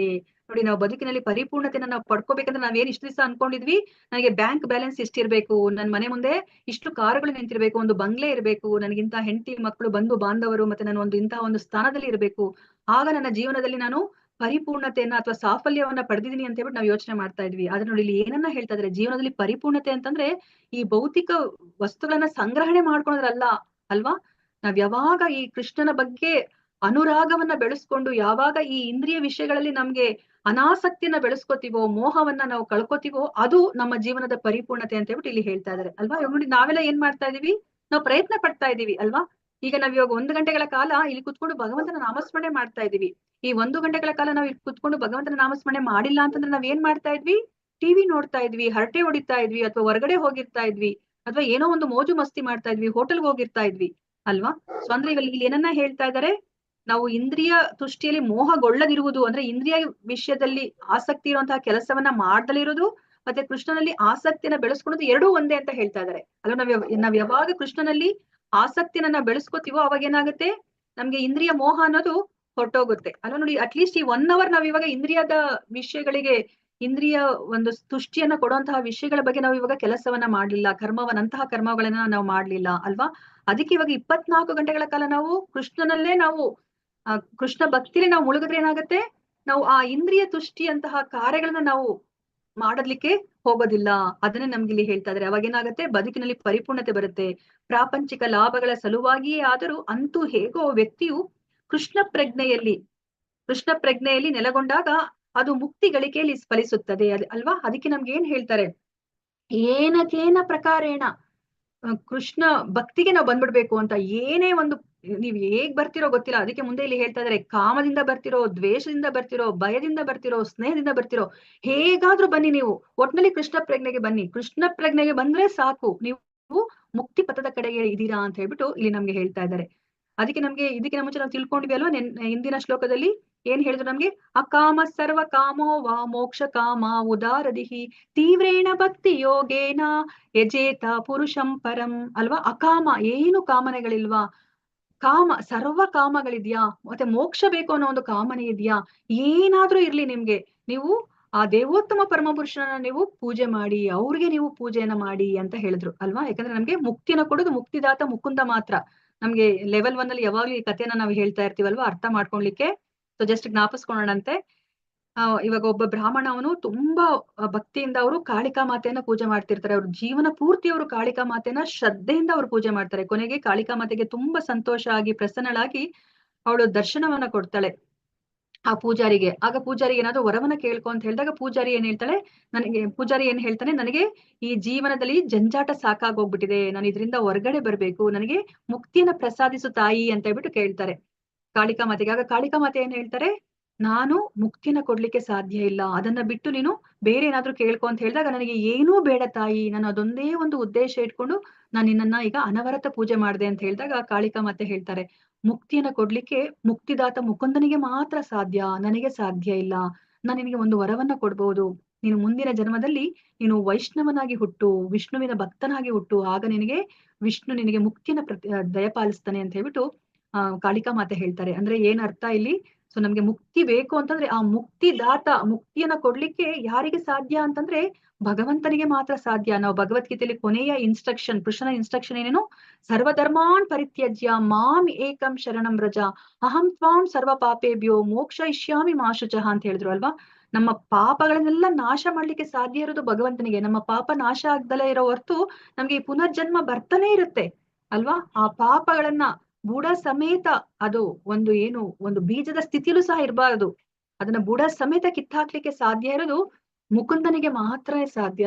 ಸೊ ಅದಕ್ಕೋಸ್ಕರ ಇಲ್ಲಿ ಏನ್ ಹೇಳ್ತಾ ಇದ್ರೆ, ಏನಕ್ಕೇನ ಪ್ರಕಾರೇಣ ನೀವ್ ಏನೇ ಒಂದು ನಿಮ್ಗೆ ಪ್ರಾಪಂಚಿಕ ಲಾಭಗಳ ಸಲುವಾಗಿ ಏನೋ ಒಂದಿದ್ಯಾ. ಇವಾಗ ಧ್ರುವ ಮಹಾರಾಜ ಏನ್ ಮಾಡಿದ್ರು, ಅವ್ರಿಗೆ ಒಂದು ದೊಡ್ಡ ಒಂದು ರಾಜ್ಯನೇ ಬೇಕು ಅಂತ ಬಂದ್ರು ಅಲ್ವಾ. ಅದು ಇಂದ್ರಿಯ ಒಂದು ಆಸೆ ಅಲ್ವಾ.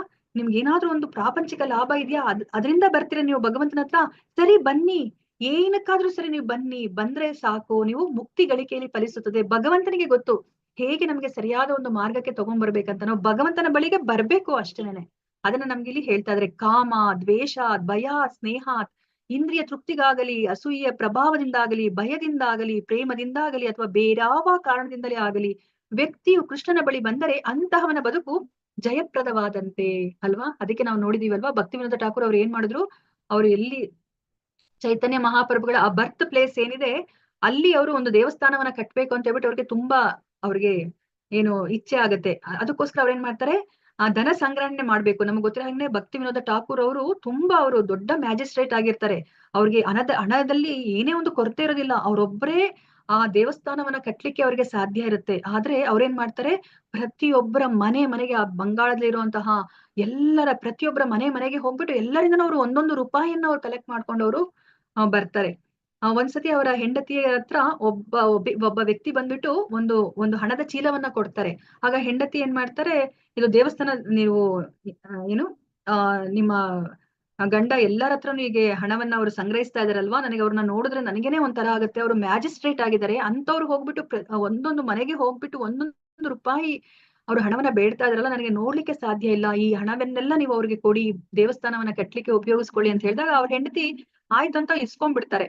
ಅದಾದ್ಮೇಲೆ ಭಕ್ತಿವಿನೋದ ಠಾಕೂರ್ ಅವ್ರು ಬರ್ತಾರೆ. ಭಕ್ತಿವಿನೋದ ಠಾಕೂರ್ ಅವ್ರು ಬಂದ್ಬಿಟ್ಟು ಕೇಳ್ತಾರೆ, ಏನ್ ಮಾಡ್ದೆ ನೀನು, ಯಾಕೆ ನೀನು ಈ ಹಣವನ್ನ ಇಸ್ಕೊಂಡೆ, ನನ್ನ ಹತ್ರ ಹಣ ಇರ್ಲಿಲ್ವಾ ಈ ದೇವಸ್ಥಾನವನ್ನ ಕಟ್ಲಿಕ್ಕೆ, ನನ್ನ ಉದ್ದೇಶ ಏನು ಅಂತಂದ್ರೆ ಪ್ರತಿಯೊಬ್ಬರನ್ನು ಸಹ ಇಲ್ಲಿ ಭಗವಂತನ ಒಂದು ಆಧ್ಯಾತ್ಮಿಕ ಅಕೌಂಟ್ ಅನ್ನ ಓಪನ್ ಮಾಡ್ಬೇಕು. ಭಗವಂತನ ಆಧ್ಯಾತ್ಮಿಕ ಅಕೌಂಟ್ ಓಪನ್ ಮಾಡಿದ ತಕ್ಷಣನೇ ಇವರೆಲ್ಲರೂ ಸಹ ಭಗವಂತನ ಆ ಒಂದು ಆಶ್ರಯದಲ್ಲಿ ಬಂದ್ಬಿಡ್ತಾರೆ. ಆಗ ಭಗವಂತನಿಗೆ ಭಗವಂತನಿಗೆ ಜವಾಬ್ದಾರಿ ಬಂದ್ಬಿಟ್ಟಿರುತ್ತೆ. ಇವ್ರನ್ನೆಲ್ಲರನ್ನು ಸಹ ಹೇಗಾದ್ರೂ ಮಾಡಿ ಭಗವಂತನ ಲೋಕಕ್ಕೆ ಕರ್ಕೊಂಡು ಹೋಗೋದು ಭಗವಂತನ ಒಂದು ಜವಾಬ್ದಾರಿ ಆಗ್ಬಿಟ್ಟಿರುತ್ತೆ. ಅದು ನನ್ನ ಉದ್ದೇಶ ಇದೆ. ಅದಕ್ಕೋಸ್ಕರ ಎಲ್ಲರ ಆಧ್ಯಾತ್ಮಿಕ ಅಕೌಂಟ್ ಅನ್ನ ನಾನು ಓಪನ್ ಮಾಡಿಸ್ತಾ ಇದ್ದೀನಿ. ಅದಕ್ಕೋಸ್ಕರನೇ ಮನೆಗೂ ಹೋಗ್ಬಿಟ್ಟು ಒಬ್ರನ್ನು ಬಿಡದಲೆ ನಾನು ಒಂದೊಂದು ರೂಪಾಯಿ ಹಣವನ್ನ ನಾನು ಸಂಗ್ರಹಣೆ ಮಾಡ್ಕೊಂಡು ಬರ್ತಿದ್ದೀನಿ ಅಂತ ಹೇಳಿದಾಗ ಅವರ ಹೆಂಡತಿಗೆ ಎಷ್ಟು ಖುಷಿ ಆಗತ್ತೆ ಅಂತಂದ್ರೆ ಅದನ್ನ ನಾನು ಎಕ್ಸ್ಪ್ಲೈನ್ ಮಾಡ್ಲಿಕ್ಕೆ ಸಾಧ್ಯ ಇಲ್ಲ. ನೋಡಿ, ಆ ಆಚಾರ್ಯರು ಎಂತಹ ಒಂದು ಮನಸ್ಥಿತಿ ಅಲ್ವಾ. ನೋಡಿ, ಪ್ರತಿಯೊಬ್ರು ಸಹ ಬಡವ ಬಲ್ಲಿದ ಅಂದಲೇನೆ ಎಲ್ಲರೂ ಸಹ ಈ ಭಗವತ್ ಪ್ರಜ್ಞೆಗೆ ಬರ್ಲಿ, ಕೃಷ್ಣ ಪ್ರಜ್ಞೆಗೆ ಬರ್ಲಿ, ಎಲ್ಲರೂ ಸಹ ಆಧ್ಯಾತ್ಮಿಕ ಅಕೌಂಟ್ ಅನ್ನ ಓಪನ್ ಮಾಡ್ಲಿ ಅನ್ನೋದೇ ನಮ್ಮ ಎಲ್ಲಾ ಆಚಾರ್ಯರುಗಳ ಇಚ್ಛೆ. ಅದಕ್ಕೋಸ್ಕರ ಇವಾಗ ನೋಡಿ, ನಮ್ಮಂತವ್ರಿಗೆ ಸಹ, ಇಲ್ಲಾಂದ್ರೆ ನಾವ್ ಯಾವತ್ತೂ ಇಸ್ಕಾನ್ ಟೆಂಪಲ್ಗೆ ಹೋಗ್ತಾ ಇರ್ಲಿಲ್ಲ, ಈ ತರ ಗಂಟೆ ಕುತ್ಕೊಂಡು ನಾವ್ ಯಾವ್ದೇ ಒಂದು ಪ್ರವಚನವನ್ನ ಕೇಳ್ತಾ ಇರ್ಲಿಲ್ಲ ಅಲ್ವಾ. ನೋಡಿ, ಅಂತಹ ಒಂದು ಅತ್ಯಮೂಲ್ಯವಾದ ಜ್ಞಾನವನ್ನ ನಾವು ಮನೆಯಲ್ಲೇ ಕುತ್ಕೊಂಡು ಅಲ್ವಾ, ಏನೇ ಒಂದು ಅಡಚಣೆಗಳು ಇಲ್ದಲೇ ಇರೋ ತರ ನಾವು ನಿರಂತರವಾಗಿ ಕೇಳ್ಕೊಂಡು ಹೋಗುವಂತಹ ಒಂದು ಫೆಸಿಲಿಟಿನ ನಮ್ಗೆ ನಾಮನಿಷ್ಠದಾಸ್ ಪ್ರಭುಜಿಗಳು ಕೊಟ್ಟಿದ್ದಾರೆ ಅಲ್ವಾ. ಎಷ್ಟು ಕರುಣಾಮಯಿಗಳಾದ್ರೆ ನಮ್ಗೆ ಇಂತಹ ಒಂದು ಜ್ಞಾನವನ್ನ ಅವರು ದೊರಕಿಸಿಕೊಡ್ಲಿಕ್ಕೆ ಸಾಧ್ಯ ಅಲ್ವಾ. ನೋಡಿ, ಅದಕ್ಕೇನೆ ಇಲ್ಲಿ ಹೇಳ್ತಾ ಇದ್ರೆ, ಏನೇ ಒಂದು ಕಾರಣ ಇರ್ಲಿ ಅಂತಹ ವ್ಯಕ್ತಿ ಕೃಷ್ಣನ ಬಳಿ ಬಂದ್ರೆ ಅಂತಹವನ ಬದುಕು ಜಯಪ್ರದವಾಗತ್ತೆ. ನೋಡಿ, ಜಯಪ್ರದ ಆಗತ್ತೆ, ಪರಿಪೂರ್ಣವಾಗತ್ತೆ ಅಂತ ಹೇಳ್ತಾ ಇದ್ದಾರೆ. ಇದಕ್ಕಿಂತ ಇನ್ನೇನ್ ಬೇಕು ಅಲ್ವಾ. ನಾವಿವಾಗ ಹಣ, ಅಂತಸ್ತು, ಆಸ್ತಿ ಪಾಸ್ತಿ ಏನನ್ನೇ ಮಾಡಿದ್ರು ನಮ್ಮ ದೇಹ ನಾಶ ಆದಾಗ ಅವನ್ನೆಲ್ಲ ನಾವು ಬಿಟ್ಟು ಹೊರಟು ಹೋಗ್ಬೇಕು ಅಲ್ವಾ. ಆದ್ರೆ ನೋಡಿ, ಕೃಷ್ಣ ಪ್ರಜ್ಞೆಗೆ ಬಂದ್ರೆ ಆ ವ್ಯಕ್ತಿ ಬಂದ್ರೆ ನಮ್ಗೆ ಮುಂದಿನ ಶ್ಲೋಕದಲ್ಲಿ ಹೇಳ್ತಾರೆ, ನೀವು ಬರ್ಬೇಕು ಕೃಷ್ಣ ಪ್ರಜ್ಞೆಗೆ, ಮತ್ತೆ ನೀವು ಎಲ್ಲರನ್ನೂ ಕೃಷ್ಣ ಪ್ರಜ್ಞೆಗೆ ಕರ್ಕೊಂಡ್ ಬರ್ಬೇಕು. ಅದೇನೆ ಜೀವನದ ಏನು, ನೀವೇನಾದ್ರೂ ಒಂದು ಕಲ್ಯಾಣ ಮಾಡ್ಬೇಕು, ಲೋಕ ಕಲ್ಯಾಣ ಮಾಡ್ಬೇಕಂತಂದ್ರೆ ಅದೇ ಹೈಯೆಸ್ಟ್ ಲೋಕ ಕಲ್ಯಾಣ ಅಂತ ಹೇಳ್ತಾರೆ ಮುಂದಿನ ಶ್ಲೋಕದಲ್ಲಿ. ಅದನ್ನ ಮುಂದಿನ ವಾರ ನಿಮ್ಗೆ ಪ್ರಭುಗಳು ಮಾಡ್ತಾರೆ. ಸೊ ಇವಾಗ ಇಲ್ಲಿ ನಮ್ಗೆ ಏನನ್ನ ತಿಳ್ಕೊತಾ ಇದೀವಿ ನಾವು, ಕಾಮಾದ್ ಅಲ್ವಾ. ನಾವು ಧ್ರುವ ಮಹಾರಾಜನನ್ನ ನೋಡಿದ್ವಿ, ಅವನು ಈ ಕಾಮನೆಗಳನ್ನ ಅವರು ಪೂರೈಸ್ಕೊಳ್ಲಿಕ್ಕೆ ಬರ್ತಾರೆ ಭಗವಂತನ ಬಳಿ. ದ್ವೇಷಾದ್ ಅಲ್ವಾ, ನಾವು ನೋಡಿರೋ ಹಾಗೇನೆ ರಾವಣ ಮತ್ತೆ ಕಂಸ, ಹಿರಣ್ಯಕಶಿಪು ಅವರೆಲ್ಲರೂ ಸಹ ದ್ವೇಷದಿಂದ ಅವರು ಬರ್ತಾರೆ ಭಗವಂತನ ಬಳಿಗೆ. ಭಯಾತ್ ಅಲ್ವಾ, ಜೀವರಾಶಿಗಳು ಇವಾಗ ನಮ್ಗೆ ಗೊತ್ತಿರೋ ಹಾಗೇನೆ ಭಗವಂತನ ಬಳಿಗೆ ನಾವು ಎಷ್ಟು ಸತಿ ನಾವು ಭಯದಿಂದ ಹೋಗಿದೀವಲ್ವಾ. ನಾವು ಮಕ್ಕಳಿಗೆ ಏನ್ ಹೇಳ್ಕೊಡ್ತೀವಿ, ಭಗವಂತನಿಗೆ ನಾವು ನಮಸ್ಕಾರ ಮಾಡಿದಾಗ ಮಕ್ಕಳು ನಮಸ್ಕಾರ ಮಾಡ್ಲಿದ್ರೆ ಭಗವಂತ ಮೂಗ್ ಕೊಯ್ದ್ಬಿಡ್ತಾನೆ, ನಮಸ್ಕಾರ ಮಾಡು ಪುಟ್ಟ ಅಂತ ಹೇಳ್ತೀವಿ ಅಲ್ವಾ. ಭಯದಿಂದಾದ್ರೂ ಸರಿ ಅಲ್ವಾ, ಮಕ್ಕಳು ಬೇಗ ಭಯ ಪಡ್ಕೋತಾರೆ. ಅದಕ್ಕೋಸ್ಕರ ಭಗವಂತನಿಗೆ ನಮಸ್ಕಾರ ಮಾಡ್ಲಿ ಅಂತ ಹೇಳ್ಬಿಟ್ಟು ನಮ್ಮ ಇಚ್ಛೆ ಇರುತ್ತೆ. ಮತ್ತೆ ಸ್ನೇಹಾತ್ ಅಲ್ವಾ, ಸ್ನೇಹದಿಂದ ಭಗವಂತನ ಬಳಿಗೆ ಬಂದಿದ್ದಾರೆ. ಮತ್ತೆ ಶುದ್ಧ ಭಕ್ತಿಯಿಂದ ಏನೇ ಒಂದು ಅನ್ಯಾಭಿಲಾಷದ ಶೂನ್ಯ ಆತರ ಬಂದಿರೋರು ಸಹ ಇದ್ದಾರೆ. ನಾವು ನೋಡಿದೀವಿ ಶುದ್ಧ ಭಕ್ತರನ್ನಲ್ವಾ, ಏನೇ ಒಂದನ್ನು ಅವರು ಬೇಡ್ತಾ ಇಲ್ಲ, ಅವರು ಭಗವಂತನ ಸಂತೋಷವೇ ಅವರ ಸಂತೋಷ. ಸೊ ಈ ತರ ಭಗವಂತನ ಬಳಿಗೆ ಯಾವುದೇ ವ್ಯಕ್ತಿ ಏನೇ ಒಂದು ಕಾರಣಕ್ಕೆ ಬಂದ್ರು ಸಹ ಅಂತವನ ಬದುಕು ಜಯಪ್ರದವಾಗುತ್ತೆ ಅಂತ ಹೇಳ್ಬಿಟ್ಟು ಹೇಳ್ತಾ ಇದ್ದಾರೆ. ಸೊ ಇನ್ನ ಮಿಕ್ಕಿರೋ ಸಮಯದಲ್ಲಿ ನಾವು ಈ ಶ್ಲೋಕಗಳನ್ನ ಓದ್ಬಿಟ್ಟು ಇವತ್ತಿನ ಕ್ಲಾಸ್ ಅನ್ನ ಎಂಡ್ ಮಾಡೋಣಂತೆ. ಹರೇ ಕೃಷ್ಣ. ಯಾರಾದ್ರೂ ಓದ್ತೀರಾ? 40ನೇ ಶ್ಲೋಕ, ಇನ್ನ 8 ಶ್ಲೋಕಗಳಿದೆ. 48ನೇ ಶ್ಲೋಕ ತನಕ ಚಿತ್ರಕೇತು ಮಹಾರಾಜನ ಪ್ರಾರ್ಥನೆಗಳು. ಸೊ ಇವತ್ತಿನ ದಿವಸ ನಾವು ಮುಖ್ಯವಾಗಿ ಏನನ್ನ ನಾವು ತಿಳ್ಕೊಂಡ್ವಿ, ನಾವು ಭಗವಂತನ ಭಕ್ತಿನ ಮಾಡಿದ್ರೆ ಆ ಪಾಪದ ಬೀಜಗಳು ಅದ್ರಲ್ಲಿ ಯಾವುದೇ ಒಂದು ಸತ್ವ ಇಲ್ದಂಗ್ ಆಗ್ಬಿಡತ್ತೆ. ಬೀಜಗಳನ್ನ ಹುರಿದ್ರೆ ಹೇಗೆ ಆ ಬೀಜಗಳಿಗೆ ಮೊಳಕೆ ಬಂದು ಮರವಾಗುವಂತಹ ಒಂದು ಶಕ್ತಿ ಹೇಗೆ ಕಳ್ಕೊಳುತ್ತೋ, ಅದೇ ತರನೇ ನಾವು ಮಾಡಿರುವಂತಹ ಎಲ್ಲಾ ಪಾಪಗಳು ಬುಡ ಸಮೇತ ಅದು ನಾಶವಾಗಿ ಹೋಗ್ಬೇಕಂದ್ರೆ ನಾವು ಕೃಷ್ಣ ಪ್ರಜ್ಞೆಗೆ ಬರ್ಬೇಕು. ಏನಕೇನ ಪ್ರಕಾರೇಣ ಯಾವುದೇ ಒಂದು ಇಚ್ಛೆ ಇಟ್ಕೊಂಡು ನಾವು ಕೃಷ್ಣ ಪ್ರಜ್ಞೆಗೆ ಬಂದ್ರು ಸಹ ನಾವು ನಮ್ಮ ಜೀವನ ಫಲಪ್ರದವಾಗುತ್ತೆ, ನಾವು ಮುಕ್ತಿಯ ಮಾರ್ಗದ ಕಡೆಗೆ ನಾವು ಬರ್ತೀವಿ ಅಂತ ಹೇಳ್ಬಿಟ್ಟು ನಾವ್ ಇವತ್ತು ತಿಳ್ಕೊಂಡ್ವಿ. ಹರೇ ಕೃಷ್ಣ. 40ನೇ ಶ್ಲೋಕವನ್ನ ಯಾರಾದ್ರೂ ಓದ್ತೀರಾ? ಹರೇ ಕೃಷ್ಣ. ಹಾ ಮಾತಾಜಿ ಓದ್ತೀನಿ. ಹರೇ ಕೃಷ್ಣ. ಓದಿ ನಿಮಗೆ ಮಾತಾಜಿ. ಜಿತಮಜಿತ ತದಾ ಭವತ ಯದಾಹ ಭಾಗವತಂ ಧರ್ಮಮನವದ್ಯತ ನಿಷ್ಕಿಂಚನಾಯೇ ಮನಯ ಆತ್ಮರಾಮಾಯ ಮುಪಾಸತೆ ಅಪವರ್ಗಾಯ. ಅನುವಾದ ಹರೇ ಓದಿ. ಕೃಷ್ಣ. ಹಾ, ಅನುವಾದ. ಶೀಲಪ್ರಭುಪಾದರಿಗೆ ಜಯವಾಗಲಿ. ಅಜೇಯನಾದವನೇ, ನಿನ್ನ ಪಾದ ಪದ್ಮಗಳ ಆಶ್ರಯ ಪಡೆಯಲು ಅಕಳಂಕಿತ ಧರ್ಮ ಪದ್ಧತಿಯಾದ ಭಾಗವತ ಧರ್ಮವನ್ನು ಕುರಿತು ನೀನು ಮಾತನಾಡಿದ್ದು ನಿನ್ನ ವಿಜಯವಾಯಿತು. ಸ್ವಯಂ ಸಂತೃಪ್ತರಾದವರು, ಐಹಿಕ ಅಪೇಕ್ಷೆಗಳನ್ನು ತೊರೆದವರೂ ಆದ ಕುಮಾರರಂತಹ ಋಷಿಗಳು ಪ್ರಾಪಂಚಿಕ ಕಲ್ಮಶಗಳಿಂದ ಮುಕ್ತರಾಗಲು ನಿನ್ನನ್ನು ಪೂಜಿಸುತ್ತಾರೆ. ಬೇರೆ ರೀತಿಯಲ್ಲಿ ಹೇಳುವುದಾದರೆ ನಿನ್ನ ಪಾದ ಪದ್ಮಗಳ ಆಶ್ರಯ ಗಳಿಸಲು ಭಾಗವತ ಧರ್ಮವನ್ನು ಸ್ವೀಕರಿಸುತ್ತಾರೆ. ಹರೇ ಕೃಷ್ಣ ಮಾತಾಜಿ. ಧನ್ಯವಾದಗಳು ಮಾತಾಜಿ. ಹರೇ ಕೃಷ್ಣ. 41ನೇ ಶ್ಲೋಕವನ್ನು ಯಾರಾದ್ರೂ ಓದ್ತೀರಾ?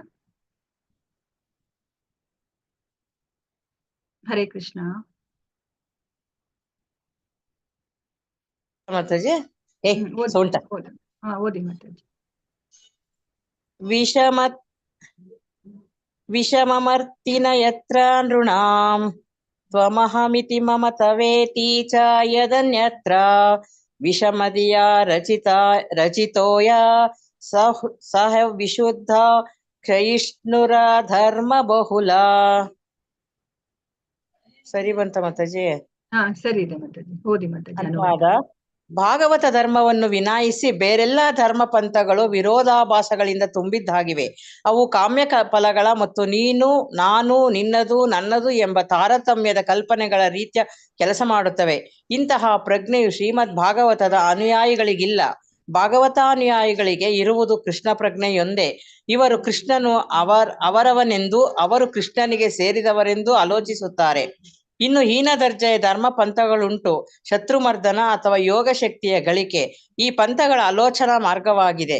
ಇಂತಹ ಧರ್ಮ ಪಂಥಗಳು ಮೋಹ ಮತ್ತು ಮತ್ಸರಗಳಿಂದ ತುಂಬಿದ್ದು ಅಶುದ್ಧವೂ ಅಶಾಶ್ವತವೂ ಆಗಿವೆ. ಈರ್ಷ್ಯ ಪೂರ್ಣವಾಗಿರುವ ಕಾರಣ ಇವು ಅಧರ್ಮದಿಂದ ತುಂಬಿವೆ.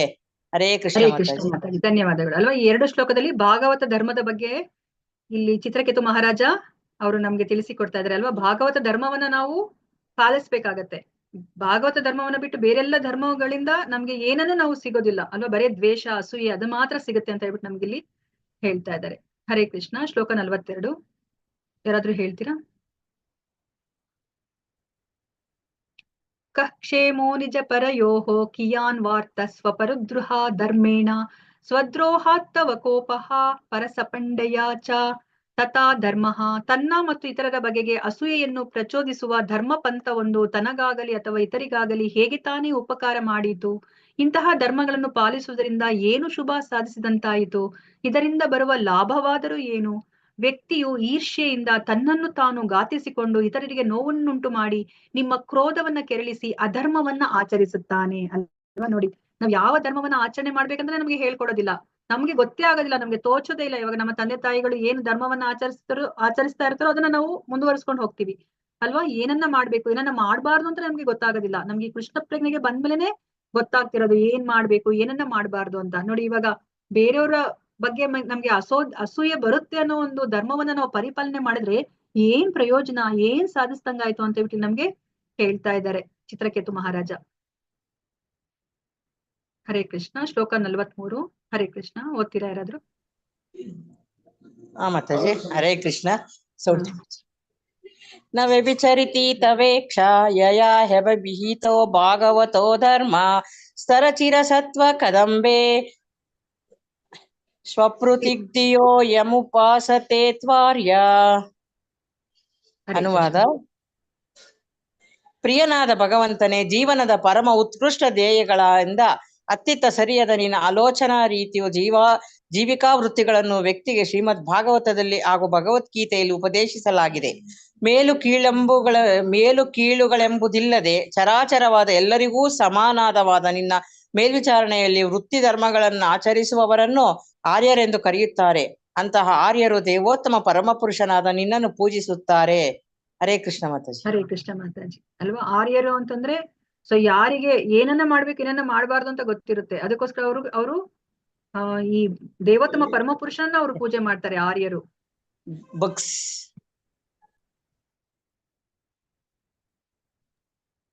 ಶ್ಲೋಕ 44. ನಹಿ ಭಗವನ್ನ ಘಟಿತಮಿದಂ ತ್ವದ್ದರ್ಶನಾನೃಣಾಮಖಿಲ ಪಾಪಕ್ಷಯಃ ಯನ್ನಾಮ ಸತ್ಕೃಚ್ರವಣಾತ್ ಹುಕ್ಕಶೋ ಅಪಿ ವಿಮುಚ್ಯತೆ ಸಂಸಾರಾತ್. ನನ್ನ ದೇವರೇ, ನಿನ್ನ ದರ್ಶನ ಪಡೆದು ಸಕಲ ಲೌಕಿಕ ಕಲ್ಮಶಗಳಿಂದ ತತ್ಕ್ಷಣ ಮುಕ್ತನಾಗುವುದು ಅಸಾಧ್ಯವೇನೂ ಅಲ್ಲ. ನಿನ್ನನ್ನು ಪ್ರತ್ಯಕ್ಷವಾಗಿ ಕಾಣುವುದು ಹಾಗಿರಲಿ, ಒಂದೇ ಒಂದು ಸಲ ನಿನ್ನ ನಾಮಧೇಯವನ್ನು ಕೇಳಿದ ಮಾತ್ರಕ್ಕೆ ಅತ್ಯಂತ ಹೀನ ವರ್ಗದ ಚಂಡಾಲರು ಕೂಡ ಎಲ್ಲ ಐಹಿಕ ಕಲ್ಮಶಗಳಿಂದ ಮುಕ್ತರಾಗುತ್ತಾರೆ. ನೋಡಿ ಅಲ್ವಾ, ಭಗವಂತನನ್ನ ಸಾಕ್ಷಾತ್ಕಾರ ಮಾಡ್ಕೊಳ್ಲಿಕ್ಕೆ ಒಂದೇ ಒಂದು ನಾಮಧೇಯ ಸಾಕು ಅಂತ ಹೇಳ್ಬಿಟ್ಟು ಹೇಳ್ತಾರೆ. ಹೋಗ್ಲಿ, ಅದಕ್ಕೆ ನೀನು ಬ್ರಾಹ್ಮಣನೇ ಆಗಿರ್ಬೇಕು ಅಂತ ಹೇಳ್ತಾ ಇಲ್ಲ. ಹೀನ ವರ್ಗದ, ಅತ್ಯಂತ ಹೀನ ವರ್ಗದ ಚಂಡಾಲ ಆದ್ರೂ ಸಾಕು, ಅವರು ಭಗವಂತನ ನಾಮಧೇಯವನ್ನ ಒಮ್ಮೆ ಹೇಳಿದ್ರೆ ಸಾಕು, ಅವರು ಎಲ್ಲ ಐಹಿಕ ಕಲ್ಮಶಗಳಿಂದ ಅವರು ಮುಕ್ತರಾಗ್ತಾರೆ ಅಂತ ಹೇಳ್ಬಿಟ್ಟು ಇಲ್ಲಿ ಹೇಳ್ತಾ ಇದ್ದಾರೆ. ಸೊ ಶ್ಲೋಕ 45. ಹರೇ ಕೃಷ್ಣ. ಭವಾನಿ ಮಾತಾಜಿ ಓದಿ, ಶ್ರುತಿ ಮಾತಾಜಿ, ಎಷ್ಟೊಂದ್ ಜನ ಇದ್ದೀರಲ್ಲ ಓದಿ, ಅಶ್ವಿನಿ ಹರೇ ಕೃಷ್ಣ ಮಾತಾಜಿ ಮಾತಾಜಿ. ಯಾರಾದ್ರೂ ಓದಿ. ಹಾ. ಅಥ ಭಗವನ್ ವಯಮಧುನಾ ತ್ವದವಾಲೋಕ ಪರಿಮೃಷ್ಟಾಶಯ ಮಲಾಹ ಸುರ ಋಷಿನಾ ಯತ್ ಕಥಿತಂ ತಾವಕೇನ ಕಥಮನ್ಯಥಾ ಭವತಿ. ಅನುವಾದ, ಭಾವಾರ್ಥ ಓದ್ಲ ಮಾತಾಜಿ? ಅನುವಾದ ಮಾತ್ರ ಮಾತಾಜಿ. ಅನುವಾದ: ಆದುದರಿಂದ ನನ್ನ ಪ್ರಿಯನಾದ ಭಗವಂತನೇ, ಪಾಪಕರ್ಮಗಳ ಫಲವಾಗಿ ಬಂದ ಪ್ರಾಪಂಚಿಕ ಮೋಹ ಮತ್ತು ವಿಷಯ ಭೋಗಾಪೇಕ್ಷೆಗಳು ನನ್ನ ಮನಸ್ಸು ಹೃದಯಗಳನ್ನು ತುಂಬಿಕೊಂಡಿತ್ತು. ಅವೆಲ್ಲವೂ ನಿನ್ನ ದರ್ಶನ ಮಾತ್ರದಲ್ಲೇ ತೊಡಗಿಹೋಯಿತು. ಮಹರ್ಷಿಗಳಾದ ನಾರದ ಮುನಿಗಳು ಹೇಳಿದ್ದ ಭವಿಷ್ಯವಾಣಿಯು ಪೂರ್ತಿಯಾಗಲಿಕ್ಕೆ ಎಡೆಯಿಲ್ಲ. ಬೇರೆಯ ಮಾತುಗಳಲ್ಲಿ ಹೇಳುವುದಾದರೆ, ನಾರದ ಮುನಿಗಳು ನೀಡಿದ ಶಿಕ್ಷಣದ ಫಲವಾಗಿ ನನಗೆ ನಿನ್ನ ಸಂದರ್ಶನವು ಲಭ್ಯವಾಯಿತು. ಹರೇ ಕೃಷ್ಣ ಮಾತಾಜಿ. ಹರೇ ಕೃಷ್ಣ ಮಾತಾಜಿ, ಧನ್ಯವಾದಗಳು. ಅಲ್ವಾ ನೋಡಿ, ನಾರದರ ಮುನಿಯ ಸಂಪರ್ಕಕ್ಕೆ ಯಾರೇ ಬರ್ಲಿ, ಅವರು ಭಕ್ತರಾಗಿ ಅವರು ಪರಿವರ್ತರಾಗ್ಬಿಡ್ತಾರೆ. ಶ್ಲೋಕ 46. ವಿದಿತಮನಂತ ಸಮಸ್ತಂ ತವ ಜಗದಾತ್ಮನೋ ಜನೈರಿಹ ಚರಿತಂ ವಿಜ್ಞಾಪ್ಯಂ ಪರಮ ಗುರೋಃ ಕಿಯದಿವಾ ಸವಿತುರಿವ ಕದ್ಯೋತ್ತೈಹಿ. ಅನುವಾದ ಶಿಲ ಪ್ರಭುಪಾದರಿಂದ. ಶಿಲ ಪ್ರಭುಪಾದವರಿಗೆ ಜಯವಾಗಲಿ. ಏ ಅಸೀಮನಾದ ದೇವೋತ್ತಮ ಪರಮ ಪುರುಷನೇ, ನೀನು ಪರಮಾತ್ಮನಾದುದರಿಂದ ಈ ಐಹಿಕ ಜಗತ್ತಿನಲ್ಲಿ ಜೀವಿಯು ಮಾಡುವ ಕ್ರಿಯೆಗಳೆಲ್ಲವೂ ನಿನಗೆ ಬಹು ಚೆನ್ನಾಗಿ ತಿಳಿದಿರುತ್ತದೆ. ಸೂರ್ಯ ಪ್ರಕಾಶವಿದ್ದಾಗ ಮಿಂಚು ಹುಳುವಿನ ಬೆಳಕು ತೋರಬಲ್ಲದು ಏನೂ ಇಲ್ಲ. ಅದೇ ರೀತಿ ನೀನು ಎಲ್ಲವನ್ನು ಬಲ್ಲೆಯಾದ್ದರಿಂದ ನಾನು ನಿನ್ನ ಸಮ್ಮುಖದಲ್ಲಿ ಅರಹುವಂತಹದ್ದೇನೂ ಇಲ್ಲ ಅಂತ ಕೊನೆಗೆ ಚಿತ್ರಕೇತು ಮಹಾರಾಜ ಹೇಳ್ತಾ ಇದ್ರಲ್ವಾ. ಭಗವಂತ ಅವರು ಪರಮಾತ್ಮ ರೂಪಿಯಾಗಿ ನಮ್ಮ ಹೃದಯದಲ್ಲಿದ್ದಾರೆ. ಅವ್ರಿಗೆ ಎಲ್ಲರ ಬಗ್ಗೆ ಗೊತ್ತು ಅವ್ರಿಗೆ ಅಲ್ವಾ, ಎಲ್ಲವೂ ಗೊತ್ತು ಅವ್ರಿಗೆ. ಅದಕ್ಕೆ ನಿನಗೆ ನಾನು ಹೇಳೋ ಅಂತದ್ದು ಏನೂ ಇಲ್ಲ ಅಲ್ವಾ. ನಾವು ಸೂರ್ಯನಿಗೆ ಟಾರ್ಚ್ ಹಿಡಿದ್ರೆ ಏನಾದ್ರೂ ಪ್ರಯೋಜನ ಇದೆಯಾ? ಇಲ್ಲ ಅಲ್ವಾ. ಸೂರ್ಯ ಪ್ರಕಾಶ ಇದ್ದಾಗ ಮಿಂಚು ಹುಳುವಿನ ಬೆಳಕು, ಅದರಿಂದ ಏನೂ ಒಂದು ಉಪಯೋಗ ಇಲ್ಲ. ಅದನ್ನ ಇಲ್ಲಿ ನಮ್ಗೆ ಹೇಳ್ತಾ ಇದ್ದಾರೆ. ಶ್ಲೋಕ 47. ಯಾರಾದ್ರೂ ಓದ್ತೀರಾ? ಶ್ರುತಿ ಮಾತಾಜಿ. ಹರೇ ಕೃಷ್ಣ ಮಾತಾಜಿ. ಶ್ಲೋಕ 45. ನಮಸ್ತುಭ್ಯಂ ಭಗವತೆ ಸಕಲ ಜಗಸ್ಥಿತಿ ಲಯೋದೈಶೇಷಾಯ ದುರವಸಿತಾತ್ಮಗತಯೇ ಕುಯೋಗಿನಾಂಭಿದಾ ಪರಮಹಂಸಾಯ. ಅನುವಾದ: ನನ್ನ ಪ್ರಿಯ ಪ್ರಭುವೆ, ನೀನು ಈ ವಿಶ್ವಾಭಿವ್ಯಕ್ತಿಯ ಸೃಷ್ಟಿ ಸ್ಥಿತಿ ಲಯಗಳಿಗೆ ಕಾರಣನು. ಅತಿ ಪ್ರಾಪಂಚಿಕರು, ಸದಾ ಪ್ರತ್ಯೇಕತೆಯನ್ನೇ ಕಾಣುವವರೂ ಆದ ಜನರು ನಿನ್ನನ್ನು ಕಾಣಬಲ್ಲ ಕಣ್ಣುಗಳನ್ನು ಹೊಂದಿಲ್ಲ. ನಿನ್ನ ನೈಜ ಸ್ಥಾನವೇನೆಂಬುದು ಅವರಿಗೆ ಅರ್ಥವಾಗದು. ಹಾಗಾಗಿ ಈ ವಿಶ್ವಾಭಿವ್ಯಕ್ತಿಯು ನಿನ್ನ ವೈಭವದಿಂದ ಸ್ವತಂತ್ರವಾದದ್ದೆಂದು ಈ ಜನ ನಿರ್ಣಯಿಸುತ್ತಾರೆ. ಭಗವಂತನೇ, ನೀನು ಪರಮ ಪುನೀತನು, ಸಕಲ ಷಡ್ಡೈಶ್ವರ್ಯ ಪರಿಪೂರ್ಣನು. ಆದುದರಿಂದ ನಾನು ನಿನಗೆ ಗೌರವಪೂರ್ಣ ಪ್ರಣಾಮಗಳನ್ನು ಅರ್ಪಿಸುತ್ತೇನೆ. ಹರೇ ಕೃಷ್ಣ ಮಾತಾಜಿ. ಹರೇ ಕೃಷ್ಣ ಮಾತಾಜಿ, ಧನ್ಯವಾದಗಳು. ಹರೇ ಕೃಷ್ಣ. ಲಾಸ್ಟ್ ಶ್ಲೋಕ ಇದು. ಶ್ಲೋಕ 48. ಯಂ ವೈಶ್ವಸಂತಮನು ವಿಶ್ವಸೃಜಶ್ವಸಂತಿ ಯಂ ಚೇಕಿತಾನಮನು ಚಿತ್ತಯ ಉಚ್ಚಕಂತಿ ಭೂಮಂಡಲಂ ಸರ್ಷಪಾಯತಿ ಯಸ್ಯ ಮೂರ್ಧ್ನಿ ತಸ್ಮೈ ನಮೋ ಭಗವತೇಸ್ತು ಸಹಸ್ರಮೂರ್ಧ್ನಿ. ಅನುವಾದ ಶಿಲ ಪ್ರಭುಪಾದವರಿಂದ. ಶಿಲ ಪ್ರಭುಪಾದವರಿಗೆ ಜಯವಾಗಲಿ. ನನ್ನ ಪ್ರಿಯ ಪ್ರಭುವೆ, ನೀನು ಕ್ರಿಯಾಶೀಲನಾದ ಬಳಿಕ ಬ್ರಹ್ಮ, ಇಂದ್ರ ಮತ್ತಿತರ ಜಗದಭಿವ್ಯಕ್ತಿಯ ನಿರ್ದೇಶಕರು ತಮ್ಮ ನಿಯತ ಕಾರ್ಯಗಳಲ್ಲಿ ಪ್ರವೃತ್ತರಾಗುವರು. ನನ್ನ ದೇವರೇ, ಭೌತಿಕ ಶಕ್ತಿಯನ್ನು ನೀನು ಗ್ರಹಿಸಿದ ಬಳಿಕ ಇಂದ್ರಿಯಗಳು ಗ್ರಹಿಸಲು ಪ್ರಾರಂಭಿಸುವವು. ದೇವೋತ್ತಮ ಪರಮಪುರುಷನು ಎಲ್ಲ ಬ್ರಹ್ಮಾಂಡಗಳನ್ನು ಸಾಸುವೆ ಕಾಳುಗಳನ್ನು ಹೊತ್ತಂತೆ ತನ್ನ ಶಿರಗಳ ಮೇಲೆ ಹೊತ್ತಿರುವನು. ಪರಮ ಪುರುಷನು ಸಹಸ್ರ ಎಡೆಗಳನ್ನುಳ್ಳವನು ಆದ ನಿನಗೆ ನನ್ನ ಗೌರವ ಪೂರ್ವಕವಾದ ನಮಸ್ಕಾರಗಳನ್ನು ಸಮರ್ಪಿಸುತ್ತೇನೆ ಅಂತ ಹೇಳ್ಬಿಟ್ಟು ಇಲ್ಲಿ ಚಿತ್ರಕೇತು ಮಹಾರಾಜರು ಅವರು ಸಂಕರ್ಷಣನ್ಗೆ ಅವರು ಪ್ರಾರ್ಥನೆಯನ್ನ ಮಾಡ್ತಾ ಇದ್ದಾರೆ. ಶ್ರೀಲ ಪ್ರಭುಪಾದರಿಗೆ ಜಯವಾಗಲಿ. ಇಲ್ಲಿ ನೆರೆದಿರುವ ಅನಂತ ಕೋಟಿ ವೈಷ್ಣವ ಭಕ್ತರೊಂದಿಗೆ ಕಿ ಜೈ. ಶಿಲ ಪ್ರಭುಪಾದ್ ಕಿ ಜೈ. ಶಿಲ ಗುರುದೇವ್ ಕಿ ಜೈ. ಅನಂತ ಕೋಟಿ ವೈಷ್ಣವ ಭಕ್ತರೊಂದಿಗೆ ಜೈ. ವಾಂಚಾಕಲ್ಪತರುಭ್ಯಶ್ಚ ಕೃಪಾ ಸಿಂಧುಭ್ಯೇವ ಚ ಪತಿತನಾಂ ಪಾವನೇಭ್ಯೋ ವೈಷ್ಣವೇಭ್ಯೋ ನಮೋ ನಮಃ. ಹರೇ ಕೃಷ್ಣ ಕೃಷ್ಣ ಕೃಷ್ಣ ಹರೇ ಹರೇ, ಹರೇ ರಾಮ ರಾಮ ರಾಮ ಹರೇ ಹರೇ. ಹರೇ ಕೃಷ್ಣ. ಭಾಗವತಂ ಗ್ರಂಥ ಮಹಾರಾಜ್ ಕಿ ಜೈ. ಹರೇ ಕೃಷ್ಣ. ಹರೇ ಎಲ್ಲರಿಗೂ ಕೃಷ್ಣ ಧನ್ಯವಾದಗಳು. ಮಾತಾಜಿ. ಇಷ್ಟೊತ್ತು ನೀವು ಶ್ರದ್ಧೆ ಹರೇ ಕೃಷ್ಣ ಮಾತಾಜಿ. ಹರೇ ಕೃಷ್ಣ. ಧನ್ಯವಾದಗಳು. ದೊಡ್ಡ ಮಾತಾಜಿ. ಹರೇ ಕೃಷ್ಣ. ಹರೇ ಕೃಷ್ಣ. ಯಾರಿಗಾದ್ರೂ ಹರೇ ಪ್ರಶ್ನೆ ಕೃಷ್ಣ ಇದ್ರೆ ಮಾತಾಜಿ, ಕೇಳ್ಬೋದು, ಅಥವಾ ಧನ್ಯವಾದಗಳು. ರಿಯಲೈಸೇಷನ್ ಏನಾದ್ರು ಆಗಿದ್ರೆ ಹೇಳ್ಬೋದು. ಹರೇ ಕೃಷ್ಣ. ಓಕೆ, ಸೊ ಮುಂದಿನ ವಾರ ಪ್ರಭುಜಿ ಅವರು ಹರೇ ಮಾಡ್ತಾರೆ. ಕೃಷ್ಣ ಮಾತಾಜಿ. ಹರೇ ಕೃಷ್ಣ ಸುನೀತಾ ಮಾತಾಜಿ. ಹೇಳಿ ಮಾತಾಜಿ. ಮಾತಾಜಿ, ಇದು 3 o'clock ಇಟ್ಟು ನಾನು 4 o'clock ಲಿಂದ ಜಾಯಿನ್ ಆಗ್ತಾ ಇದ್ದೀನಿ. ಹೋದ್ ಸರಿ ಹಾಗೆ ಆಯ್ತು, ಈ ಸರಿ ಹಾಗೆ ಆಯ್ತು. ಮಾತಾಜಿ 4 o'clock ಭಕ್ತಿ ವೈಭವ ಕ್ಲಾಸ್ ಮಾಡ್ತಿದ್ದಾರೆ ಮಾತಾಜಿ. ಯಾಕಂದ್ರೆ ಅದು ಭಕ್ತಿ ಸಾರ, ಇದು ಸರಿ, ಅದು ಭಾಗವತ ಸಾರ ಕ್ಲಾಸ್ ಇದೆಯಲ್ಲ 6 ಗಂಟೆಗೆ. ಅದಕ್ಕೋಸ್ಕರ ಅದು ಸ್ವಲ್ಪ ಫ್ರೀ ಫೋನ್ ಆಗಿದೆ ಮಾತಾಜಿ. ಸರಿ ಮಾತಾಜಿ, ರೆಕಾರ್ಡಿಂಗ್ ಇದೆಯಲ್ಲ ಮಾತಾಜಿ, ನಾನು ಕೇಳ್ತೀನಿ. ಇದೆ ಮಾತಾಜಿ, ಇದೆ. ಓಕೆ ಮಾತಾಜಿ, ಧನ್ಯವಾದ. ಧನ್ಯವಾದಗಳು. ಹರೇ ಕೃಷ್ಣ. ಹರೇ ಕೃಷ್ಣ. ಎಲ್ಲರಿಗೂ ಧನ್ಯವಾದಗಳು. ಹರೇ